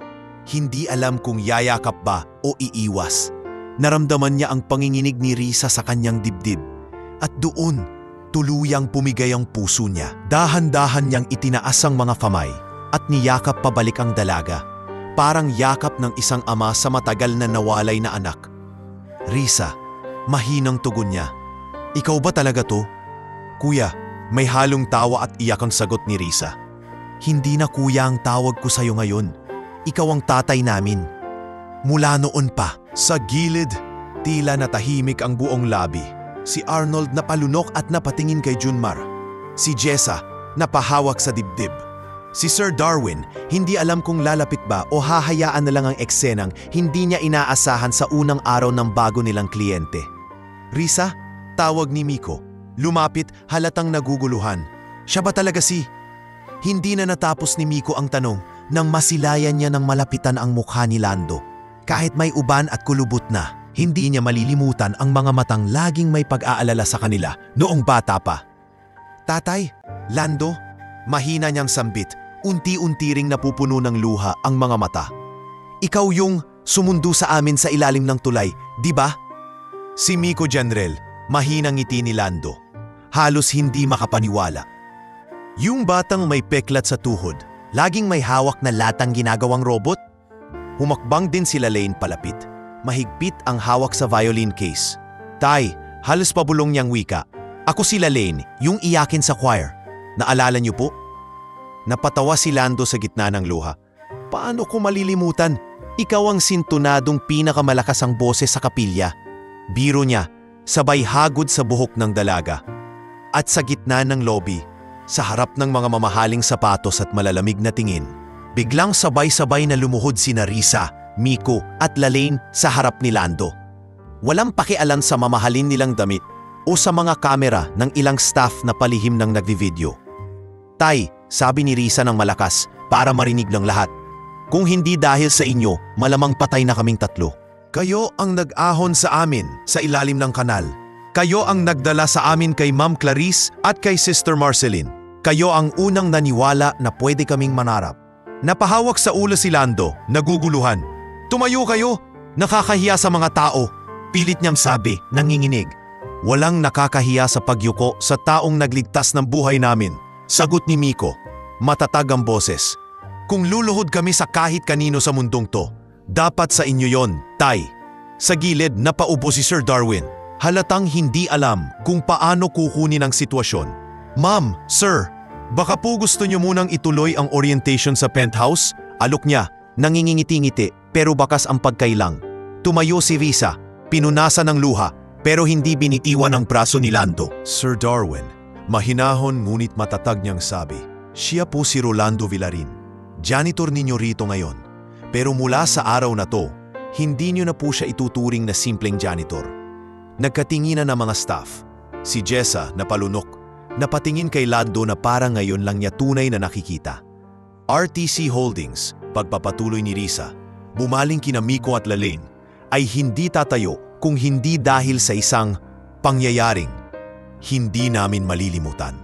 At iyon ay ang gabing pinili ng isang mahirap na janitor na tulungan ang 3 batang natutulog sa ilalim ng kanal. Humakbang palapit si Miko, may hinugot na envelope mula sa kanyang bag. Tay, aniya. Ibinibigay iyon kay Lando. Matagal na naming hinintay itong araw na to. Akala nga namin, hindi na natin mararanasan na maiabot sa inyo to. Nanginginig ang kamay ni Lando habang tinatanggap ang envelope. Sa loob, naroon ang ilang dokumento. Mga papeles na hindi niya agad naintindihan pero may nakasulat na pamilyar na pangalan. Rolando Villarin. Sa ibaba, nakatatak ang logo ng RTC Holdings. At ang linyang nagpasikip lalo sa dibdib niya, awarding a 5% founding share to Mr. Rolando Lando Villarin in recognition of his indispensable role in the inception and inspiration of RTC Holdings. Ha? Natigilan si Lando. Ano to? Baka naman nagkamali kayo. Umiling si Risa. Hindi po kami nagkamali, Tay. RTC, Risa, Tino, Miko Janrel at Lalaine Castillo. Pero sa puso namin, RTC ang ibig sabihin, rescued through compassion. Dahil kung hindi sa awa at tapang nyo, wala kaming tatay, wala kaming kinabukasan, wala kaming kumpanyang ganito. Simula po ngayong araw, Sabad ni Miko, hindi na janitor ang trabaho nyo sa building na to. Kukunin namin kayo bilang full-time consultant at simbolikong founding partner. Ayaw na naming nakikita kayong nagbubuhat ng timba sa lobby habang kami ay nasa penthouse. Konsultant? Halos maubos ang hininga ni Lando sa salitang iyon. Ano naman iko-consult ko sa inyo? Hindi naman ako nag-aral. Hindi lang diploma ang sukatan ng talino, Tay, sagot ni Lalaine. Lumapit sa kanya at hinawakan ang kamay niya. Kayo ang magtuturo sa amin kung paano manatiling tao kahit mataas na ang nararating. Kayo ang magpapaalala sa amin kung saan kami galing.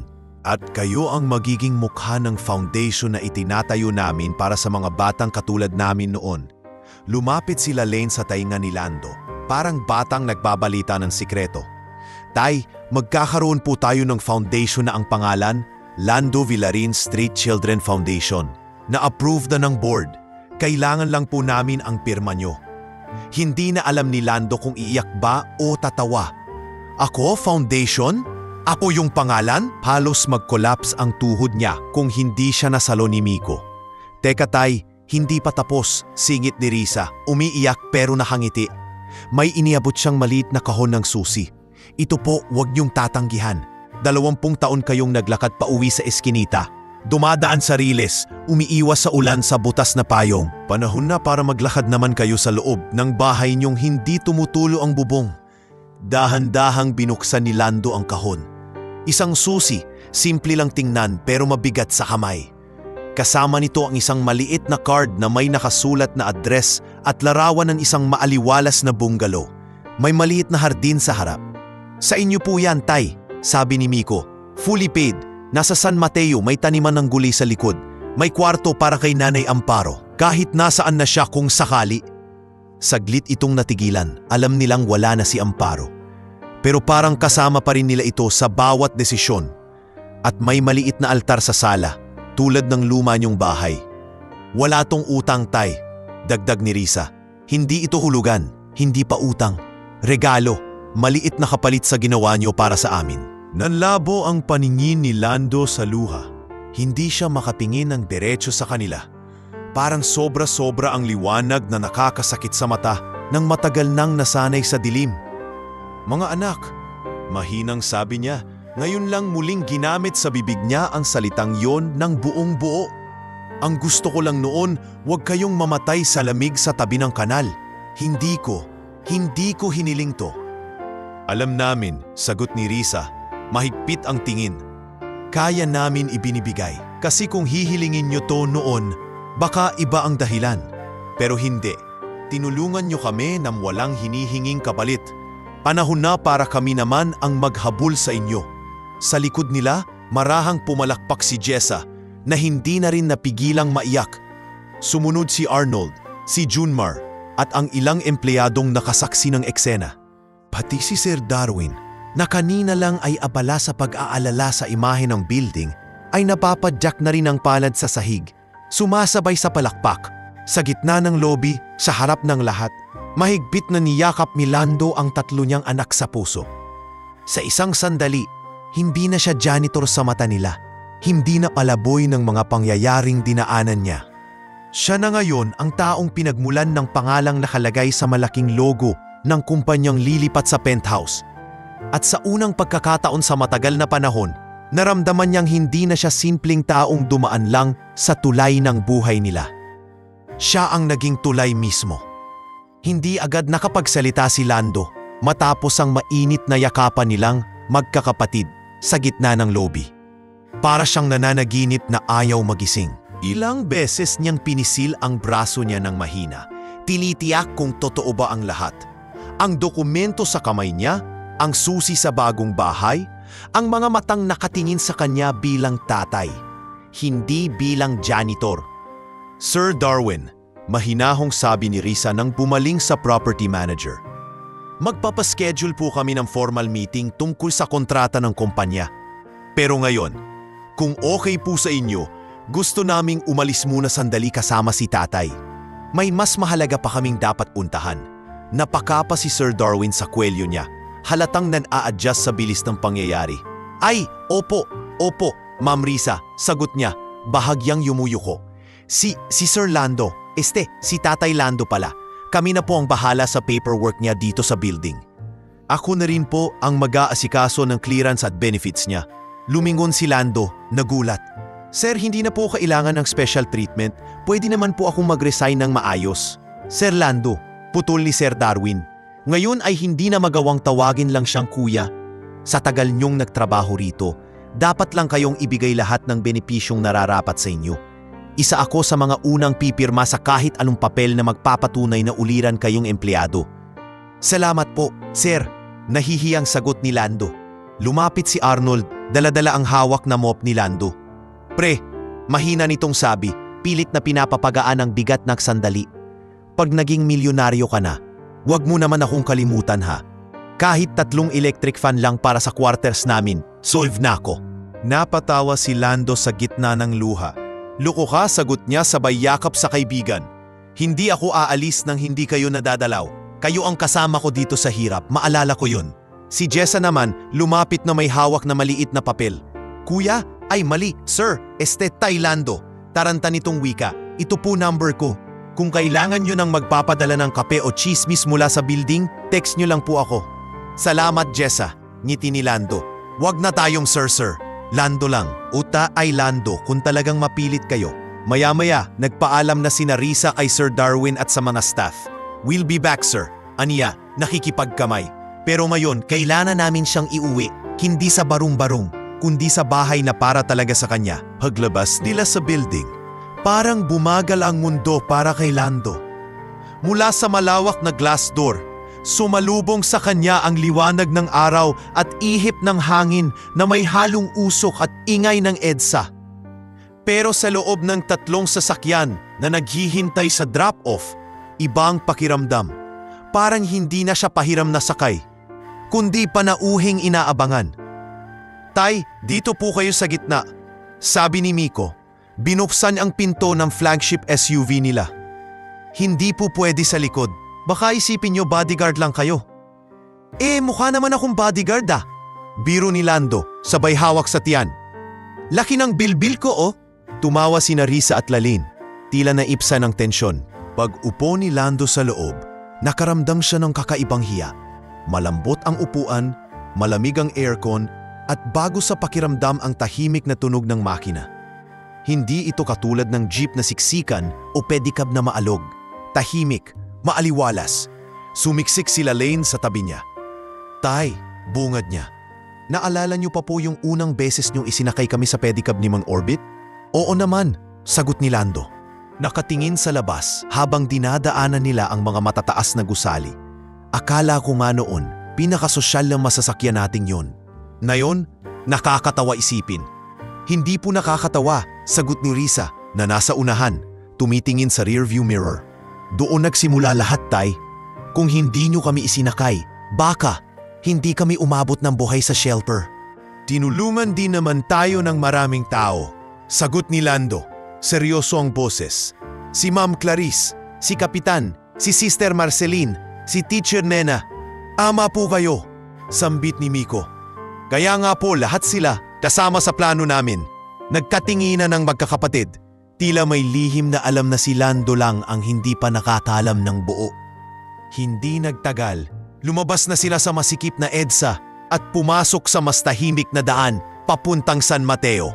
Unti-unti, napalitan ang tanawin ng matataas na gusali ng mga punong kahoy, bundok sa malayo at mga simpleng bahay na may bakod at tanim na gulay.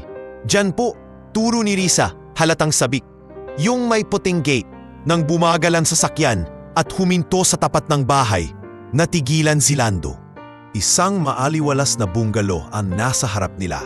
May mapusyaw na kremang pintura, may maliit na hardin na may mga tanim na santan, gumamela at ilang paso ng kalamansi. Sa gilid, may nakatirik na maliit na poste na may nameplate.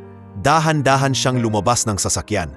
Parang natatakot yapakan ang maayos na semento sa driveway. Sanay kasi siyang puro putik at lubak. Tay, basahin niyo po, sabi ni Lane, tinuro ang nameplate. Sa bakal na plaking kumikintab, nakaukit ang salitang Villarin Residence in memory of Amparo Villarin, gift of RTC Holdings. Parang may sumabog na emosyon sa dibdib ni Lando. Nay, mahinang bulong niya, napahawak sa nameplate. May pangalan ka na sa harap ng bahay. Hindi na lang sa listahan ng utang sa sari-sari store. Lumapit si Risa, marahang humawak sa balikat niya. Tay, hindi po namin naabutan si Nanay Amparo ng buhay. Malumanay nitong sabi. Pero alam namin, kung nasaan man siya ngayon, mas masaya siyang makita kayong nakatayo sa harap ng bahay na hindi natutulo kapag umulan. Pumasok sila sa loob. Pagbukas ng pinto, bumungad ang simpleng sala. Maliit na sofa, isang lumang style na center table at isang lagayan ng TV sa gilid. Sa dingding, may nakasabit na larawan, kuhan maliwanag, na litrato ni Risa, Miko at Lane sa unang awarding night nila bilang business achievers. Pero may bakanting pwesto sa gilid. Para po sa inyo yon, Tay, paliwanag ni Miko. Pag may decent picture na tayo, ipapa-frame namin sabay kabit sa tabi nito. May 2 kwarto, isa para kay Lando, isa para sa magiging bisita o tutulungang bata balang araw. Sa likod, isang maliit na lote na nakahanda para sa gulayan, para kay Tay Lando na gustong may tanim. Pinuntahan ni Lando ang pusina. Nandoon na ang ilang kagamitan. Kalan na hindi kalawangin, maliit na ref, planggana at isang maayos na lababo. Hinaplos niya ang gripo, binuksan. Malakas, malinaw, walang tulo. Grabe Tay, sabi ni Lane. Nakasunod sa kanya. Yung itsura nyo, parang unang beses nyong nakakita ng gripo. Sa totoo lang, ngumiti si Lando. Pinunasan ang mata. Parang ganun nga. Pagkatapos nilang ikutin ang bahay, nagyaya si Miko na sa likod sila mag-usap. May simpleng mesa at 2 monoblock na upuan sa ilalim ng maliit na puno ng mangga. Tay, bungad ni Miko. Nang makaupo silang lahat, simula po bukas, may schedule tayong 3 kasama kayo. Meeting po kasama si Ma'am Clarice at si Sister Marceline. Meeting? Tanong ni Lando. Tungkol saan? Tungkol po sa Lando Villarin Street Children Foundation. Paliwanag ni Risa. Na-fill up na namin ang mga papeles, pero ayaw namin itong i-launch nang hindi kayo ang kasama sa unang plano. Gusto namin kayo ang tumulong pumili kung saan ang unang shelter. Sinong mga bata ang uunahin at kung paano titiyakin na hindi lang pera ang ibibigay, kundi direksyon. Tsaka Tay, sabat ni Lane, nakangiti. Magsiset up tayo ng music room sa unang shelter para sa mga batang katulad ko dati na mahilig kumanta pero walang mikropono kundi sigaw ng tiyan. Ang workshop area, ako na bahala, dagdag ni Miko. Gusto kong may maliit na innovation corner doon. Mga sirang laruan, wires, lumang appliances na pwedeng kalikutin. Para sa mga batang katulad ko dati na wala namang pera pero puno ng imahinasyon. Tahimik lang si Lando, nakikinig, hawak-hawak ang susi ng bahay. Sa isip niya naglalaro ang mga litrato ng nakaraan. Ang maduming sementong gilid ng kanal, ang nanginginog na kamay ni Risa, ang ubo ni Lane, ang tuhod ni Mikong sugatan. At ngayon, nasa harap niya ang 3 taong iyon, nag-uusap tungkol sa foundation, innovation corner at music room. Ako, maingat niyang wika. Anong gagawin ko sa lahat ng to? Tay, sagot ni Risa. Diretso ang tingin sa kanya. Ang gagawin niyo lang ay yung matagal niyo nang ginagawa. Makinig, magbantay, magpaalala. Kayo ang magiging konsensya namin. Bawat desisyon ng foundation, dadaan sa tanong na, ano kayang sasabihin ni Tatay Lando? Kung papayag po kayo, dugtong ni Miko, gusto namin kayong ilagay bilang Chairman of the Board Emeritus ng Foundation. Symbolic title oo, pero hindi kami gagalaw na hindi kayo naiintindihan kung bakit. Naubo ng kaunti si Lando, tinakpan ng bibig. Emeritus, parang malutong na tinapay yun ah, biro niya. Tinatawanan ng sariling pagkaignorante sa mga termino. Tumawa ang magkakapatid, pero maya-maya, sabay-sabay silang tumayo at pumuwesto sa harap niya. Nagkakatinginan sandali, bago sabay-sabay na nagsalita. Tay, welcome sa bagong buhay ninyo. Hindi bilang utusan ng building, kundi bilang haligi ng isang bagay na mas malaki sa lahat ng kumpanya namin. Ang tahanan ng mga batang dati, tulad namin, ay wala ring bahay na matatawag na kanila. Sa unang pagkakataon sa mahabang panahon, hindi lang pagod na katawan ang dala ni Lando pauwi. Dala na niya ngayon ang bigat at saya ng panibagong misyon. At habang tumatama ang hapon sa bubong ng bagong bahay na hindi tutulo kapag umulan, tahimik niyang bumulong sa hangin. Nay, nakita mo ba? May mga apo nga na at hindi na sila natutulog sa ilalim ng kanal. Kinabukasan, maagang nabising si Lando sa loob ng bagong bahay. Sandali siyang natulala. Nakatingin sa kisame na hindi butas. Nakahiga sa kama na hindi nauuga sa bawat galaw. Sanay ang katawan niyang gumising sa tunog ng tulo ng ulan at hagikhik ng kapitbahay. Pero ngayon, ang naririnig niya lang ay mahinang huni ng ibon sa labas at kaluskos ng dahon ng mangga sa likod. Panginoon, bulong niya, nakatihaya, hindi ako sanay sa ganitong kaginhawaan. Pero salamat na rin po. Baka panahon na para matikman ko rin to, kahit papaano. Bumangon siya, naghilamos sa maayos na lababo at nagtimpla ng kape gamit ang gripo na malakas ang ados. Habang umuusok ang kape, inilabas niya mula sa sobre ang dokumentong may nakasulat na Lando Villarin Street Children Foundation. Pinagmasdan niya ang sariling pangalan, nakalagay sa linya ng Finding Inspiration Chairman Emeritus. Chairman, napahiling siya, ngumiti ng mapait-ligaya. Kung nakita mo lang to, Nay. Habang iniisip si Amparo, may kumatot sa gate. Tay, kami to! Sigaw ng pamilyar na boses ni Lane. Lumabas si Lando at binuksan ang gate. Nandoon sina Risa at Miko, nakasuot ng semi-formal na kasuotan, at si Lane na nakasimpleng dress, may daladalang maliit na paper bag. Good morning, Ay, bati ni Risa. Niyakap siya agad. Ready na po kayo sa unang official meeting ng foundation? Ikaw talaga, sagot ni Lando, napapailing. Meeting agad, kape muna. Hindi ako pwedeng humarap sa mga sosyal na yan na hindi pa nakakain. Tay, huwag kayong magalala, sabat ni Miko. Bit-bit ang isang kahong pandesal. Alam namin na wala pa kayong baon. Kami na pong bahala ngayon sa mga pandesal duties. Yan ang gusto ko sa inyo, natatawang sabi ni Lando. Hindi nalimutan ang ugat, pandesal pa rin. Pumasok sila sa loob at sabay-sabay nag-almusal. Habang kumakain, inilatag ni Risa ang schedule sa mesa. Tay, ganito ang takbo ng araw natin, paliwanag niya. Una, upunta tayo sa barangay hall para kay Ma'am Clarice. Doon natin pipirmahan ang ilang papeles sa DSWD tungkol sa foundation. Tapusin natin yon bago tanghali. Tapos, sabat ni Miko, pupunta tayo sa dating shelter ni na Sister Marceline. Nandoon na rin sina Teacher Nena. Gusto naming nandun kayo sa unang pagpresenta namin ng buong plano. Yung totoong plano, hindi lang tungkol sa negosyo, kundi kung paano babalikan ang mga bata. At bago matapos ang araw, dagdag ni Lane, nakangiting misteryoso. Dadaan tayo sa isang lugar. Espesyal yon, Tay. Kailangan namin kayo ron. Napakunot ang noon ni Lando. Saan na namang lugar yan? Baka bigla nyo na lang akong ipatawad sa TV show, ha? Mas malala pa po sa TV show, biro ni Miko. Basta sumama na lang po kayo. Makalipas ang ilang oras, nasa barangay hall na sila. Pagpasok nila, parang bumalik sa nakaraan si Lando. Parehong amoy ng lumang kahoy, parehong tunog ng mga taong nag-aayos ng papeles, parehong kaba sa dibdib. Pero ngayon, iba ang tingin ng mga tao sa kanya. Lando! Masayang bati ni Kapitan Remigio, na ngayon mas maputi na ang buhok at medyo lumaki ang tiyan. Aba, iba na ang aura mo ah. Chairman na ha? Kap naman, nahihiyang sagot ni Lando. Lando pa rin to, hindi sanay sa tawag na yan. Lumapit si Ma'am Clarice, may daladalang folder. Good morning, Tatay Lando. Malumanay nitong bati. Natupad din ang mapagal mong dasal. Dasal? Tanong ni Lando. Yung dasal mo noon sa opisina ko. Paalala ni Clarice, nakangiti. Na sana kahit hindi ka maalala araw-araw ng mga bata, gabayan sila ng Diyos.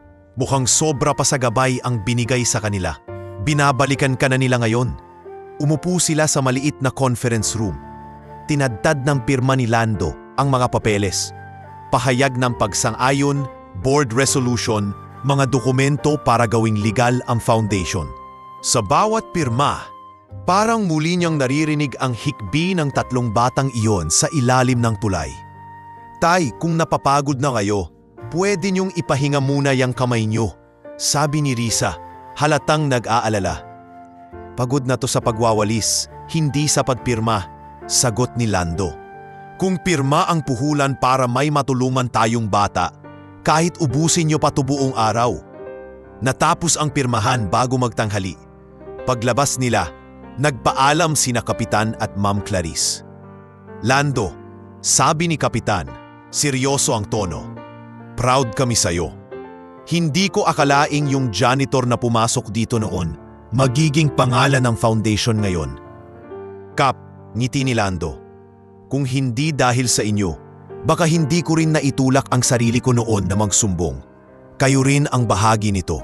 Joya, bahala ka na kung gusto mo isama ang pangalang Remigio sa kahit anong sulok ng foundation, biro ni Kapitan. Kahit sa banyo lang. Nagkatawanan sila, saka nagkawayan paalis. Sunod nilang pinuntahan ang lumang shelter ni Sister Marceline. Pagpasok pa lang sa gate, tumama agad sa ilong ni Lando ang pamilyar na samyo. Halo ng nilulutong sabaw, amoy ng lumang kahoy, at kantang kinakanta ng mga batang nag-iensayo sa kapilya. "Tay!" sigaw ng isang batang lalaki nang makita siya. Siya po yung si Tatay Lando na kinukwento ni na Ate Risa. Sandaling natigilan si Lando. Hindi niya kilala ang batang iyon, pero kilala siya nito. Sa likod, may mga batang nagpupumilit-sumilip, nagtatakbuhan, nagbubulungan. Ayun na siya, yung nagligtas sa kanila noon. Lumabas si Sister Marceline, dala ang rosaryong lagi nitong hawak. Mas marami na ang kulubot sa muka, pero mas maliwanag ang ngiti. "Hiho," sabi niya, yakap kay Lando. "Sabi ko na nga ba, babalik ka? At pagbalik mo, hindi na lang 3 bata ang dalaming pag-asa. Isang foundation na. Totoo pong kayo ang unang nakaalam ng pangalang gusto naming gamitin." Sabat ni Risa. Nung una po naming pinesend kay Sister yung idea, sabi niya, siguraduhin yung andyan si Lando sa gitna. Sa loob ng maliit na hall, nagtipon ang ilang staff, mga volunteer at piling bata. Doon ipinakita muna ni Risa ang slideshow, mga plano ng unang shelter extension, scholarship program, music program at innovation corner. At syempre, sabi ni Miko, lumapit sa podium, hindi matatapos ang presentation na to nang hindi ninyo naririnig ang unang opisyal na salita mula sa Chairman Emeritus namin. "Tay, kayo na po." Kinabahan si Lando. Hindi siya sanay tumayo sa harap ng projector at laptop. Sanay siyang magkubli sa likod ng walis. Pero nang makita niya ang mga batang nakaupo sa harap, may payat, may maingay, may tahimik, parang muli niyang nakita si Risa, Miko at Lalaine nung unang gabi sa ilalim ng tulay. Magandang hapon sa inyong lahat," bungad niya. Hawak ang mikropono na parang mabigat na tasa ng kape. Si Lando. "Siguro kilala niyo na ako sa kwento. O baka hindi pa." Tahimik ang mga bata, nakikinig. Noon, pagpapatuloy niya, "Janitor lang ako. Hanggang ngayon, sa puso ko, janitor pa rin. Kasi ang trabaho ng janitor, hindi lang maglinis ng kalat ng iba. Minsan tinatanggal din niya yung dumi sa mga lugar na akala ng tao wala ng pag-asa." Sandaling tumigil si Lando, hinayaan ang katahimikan.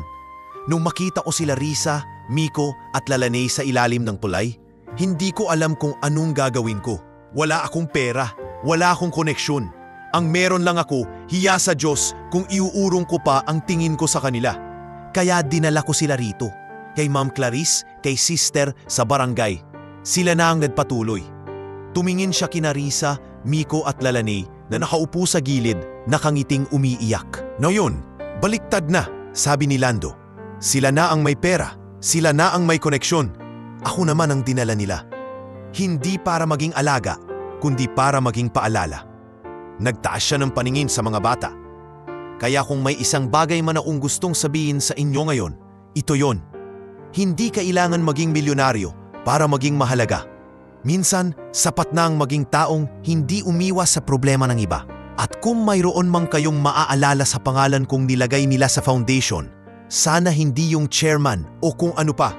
Sana maaalala nyo lang na may isang janitor na minsan tumigil sa ilalim ng tulay para kumustahin ang 3 batang iniwan ng mundo." Nagpalakpakan ang mga tao sa hall. May ilang staff na palihim na nagpunas ng luha. Si Sister Marceline, marahang tumango, tila sinasabi sa sarili, ito ang sagot sa maraming taon ng panalangin. Matapos ang programa, nagpaalam sila sa shelter. Hapon na nang magmaneho ulit ang convoy. Tahimik sa loob ng sasakyan, pero hindi mabigat. Parang puno ng mga salitang hindi na kailangan sabihin. "Tay," putol ni Risa sa katahimikan. "Ready na po ba kayo sa huling pupuntahan natin?" "Kanina pa," sagot ni Lando. "Basta walang injection, sasama ako." Lumihis ang sasakyan sa pamilyar na ruta. Nang sumapit sila sa isang lumang tulay sa lumang barangay, doon dahan-dahang bumagal ang takbo. Kumabog ang dibdib ni Lando nang makita ang estero sa ilalim. Mas malinis na kaysa noon. May bakod na, may warning sign. Pero kilala niya ang lugar na yon. "Tito," mahina niyang sabi, "dito ko kayo unang nakita." Huminto ang sasakyan. Bumaba silang lahat. Sa gilid ng tulay kung saan dati may karton at trapal, ngayon ay may maliit na konkretong marker. Bagong pintura, may nakaukit na mga salita. Lumapit si Lando. Mabigat ang bawat hakbang. Binasa niya ang nakasulat. Sa alaala ng gabi ng panahon, sa lugar na ito, may isang janitor na nagdesisyong hindi umiwas. Mula sa ilalim ng kanal, 3 batang pinili niyang yakapin. At mula roon, nabuo ang pangarap na mag-ahon ng mas marami pang bata. Lando Villarin Street Children Foundation. Hindi na nakapagsalita si Lando. Pinisil ni Risa ang balikat niya.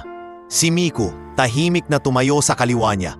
Si Lalaine, marahang kumanta ng mahinang ama namin. Halos pabulong, sabayan ng ihip ng hangin. Sa unang pagkakataon, hindi na mabaho ang amoy sa paligid ng kanal. Amoy pintura, amoy bagong simula. At sa gilid ng tulay na dating saksi sa takot at lamig, tahimik na tumulo ang luha ni Lando. Hindi na dahil sa awa, kundi dahil sa labis-labis na pasasalamat na ang lugar na minsan niyang kinatakutan, ngayon ay naging monumento ng pag-asa. Matagal na nakatayo si Lando sa harap ng marker sa gilid ng tulay. Ramdam niya ang bahagyang pagyanig ng kalsada sa tuwing may dumaraang jeep. Pero sa loob niya, parang tahimik ang mundo. Iniabot ni Risa ang panyo, tahimik lang na nakatingin sa mukha ng ama-amahan nila ngayon ay parang mas lumakas kahit umiiyak. Tay, mahinang sabi ni Risa, hindi po dito nagtatapos to. Dito lang nagsimula. Dahan-dahang humugot ng malalim na hininga si Lando, pinunasan ang luha at tumango. Oo, mahina niyang sagot, pero kung pwede lang sana, manatili tayong sandali para maramdaman ko lang ng buo, para maipasalamat ko sa tunay na may-ari ng kwentong to. Tahimik silang 4 na naupo sa sementadong gilid ng tulay, sa isang bahagi na may bagong bakod at maliit na upuan, na parang sinadyang ipuwesto sa tabi ng marker. Si Lalaine, mahina pa ring umaawit, pero ngayon nililipat ang himig sa mas masayang tono. Kailan ba natin sisimulan, Tay? Tanong ni Miko, matapos ang ilang minuto. Yung unang shelter project talaga natin, yung wala ng plano-plano lang sa papel, kundi aktwal na pagbubukas. Oh, paghanda na kayong 3, sagot ni Lando. Hindi inaalis ang tingin sa umaagos na tubig sa ibaba. At paghanda na rin yung puso niyong tanggapin na hindi lahat ng batang tutulungan natin magtatapos sa fairy tale. May masasakit pa ring istorya. Tumingin si Risa sa kanya. Handa na po kami, Tay. Pero kailangan namin kayong nasa gitna namin sa lahat ng iyon. Mula sa araw na iyon, parang mas bumilis ang takbo ng mga susunod na linggo. Sa unang branch ng Lando Villarin Street Children Foundation, isang lumang bahay sa gilid ng lungsod ang inayos nila ni Miko at Risa. Si Miko ang nanguna sa pagpapakabit ng solar lights at simpleng ventilation para hindi mainit sa mga bata. Si Lalaine ang nagdisenyo ng maliit na music corner na may second-hand na keyboard, gitara at ilang mikropono. Si Risa, siya ang nakausap sa mga donor, naglatag ng financial plan at sinigurong sustainable ang operasyon. Si Lando naman, halos araw-araw nandoon. Hindi siya nakabarong o coat. Simpleng polo at maong lang. Minsan, nakasandalyas. Pero sa tuwing dumarating siya, parang gumagaan ang loob ng mga bata at staff. Siya po ba si Tatay Lando? Tanong ng isang batang babaeng si Cheska, mga 9 na taong gulang, payat at medyo pilya ang ngiti, ng unang araw ng operasyon. Oo, sagot ni Teacher Nena na ngayon ay isa sa core coordinators ng foundation.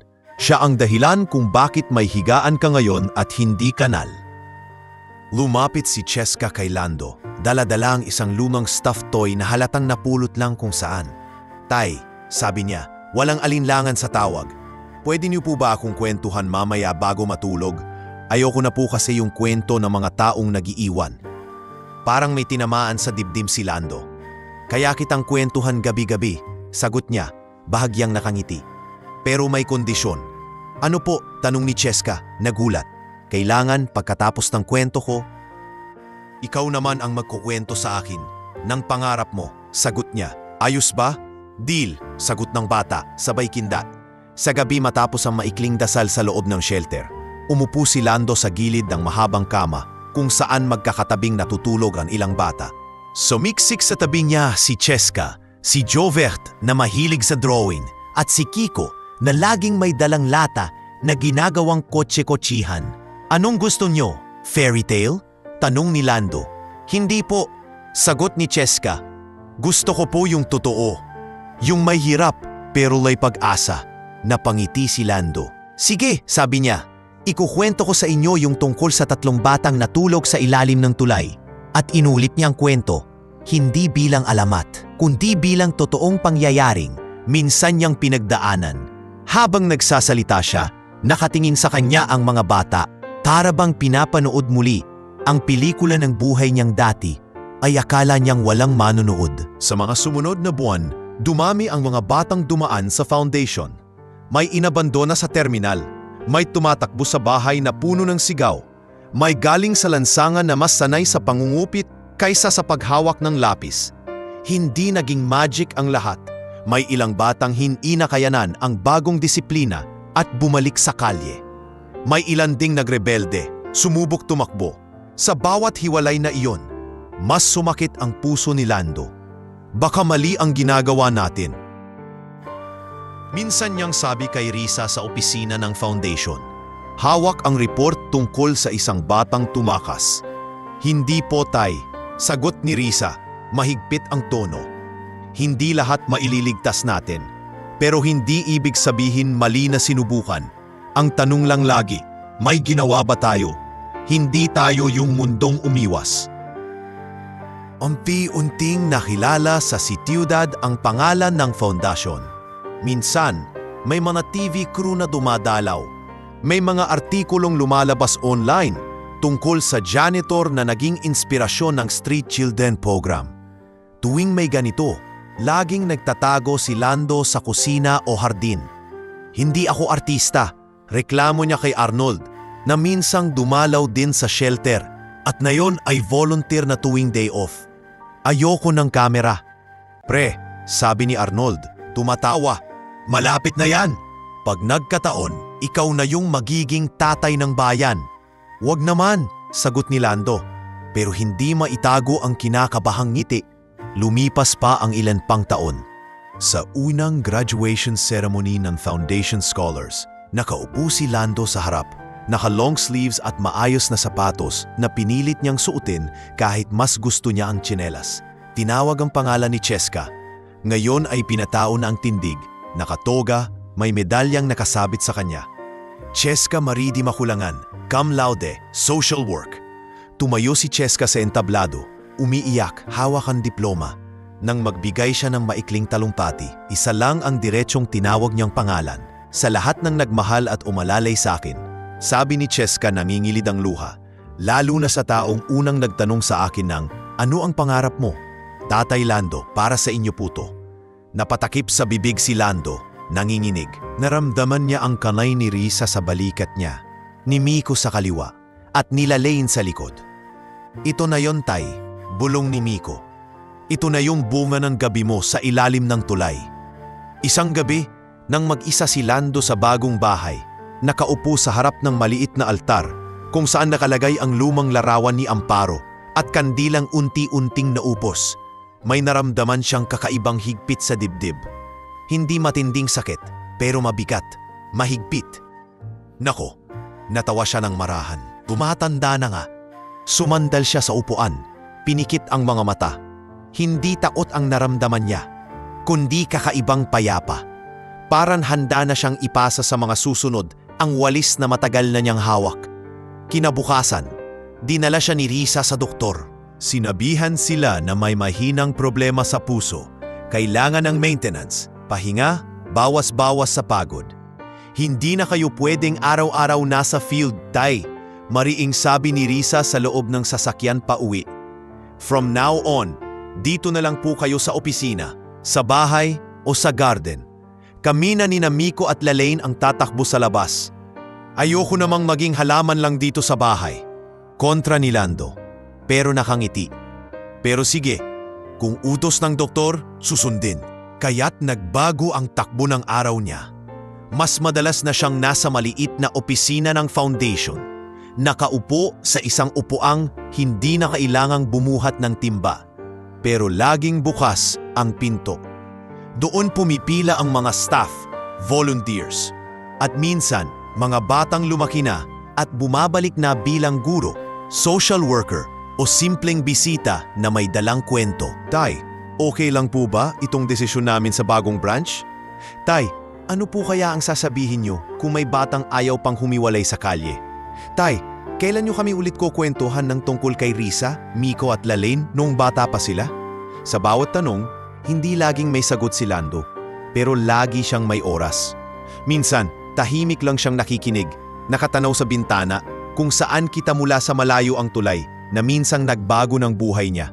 Isang hapon, nagtuloy ang magkakapatid sa bahay niya, pagod pero masaya, galing sa isang meeting sa lungsod. Nagdala sila ng pagkain, prutas at balita. Tay, bungad birisa, umupo sa tapat niya. May nagsuggest na daw po sa board na balang araw palitan ang pangalan ng foundation. Gawing mas generic, mas corporate. Bakit naman? Tanong ni Lando, inaakalang masasaktan siya. Marketing daw po, sagot ni Miko, napapailing. Mas gusto raw ng iba yung tunog na madaling i-brand. Tahimik sandali si Lando, tinititigan ng kandila sa altar. At ano naman ang sagot nyo? Tanong niya matapos ang ilang segundo. Ngumiti si Lalaine, malumanay pero matatag. Simple lang po, sagot niya. Sabi namin, pwede naming palitan ng logo, ang kulay, ang slogan, pero hindi namin papalitan ang pangalan. Kasi bago naging foundation yan, tao muna yan. At hindi namin ipinagpapalit ang taong yon sa kahit anong marketing. Hindi napigilan ni Lando ang mapahagikik.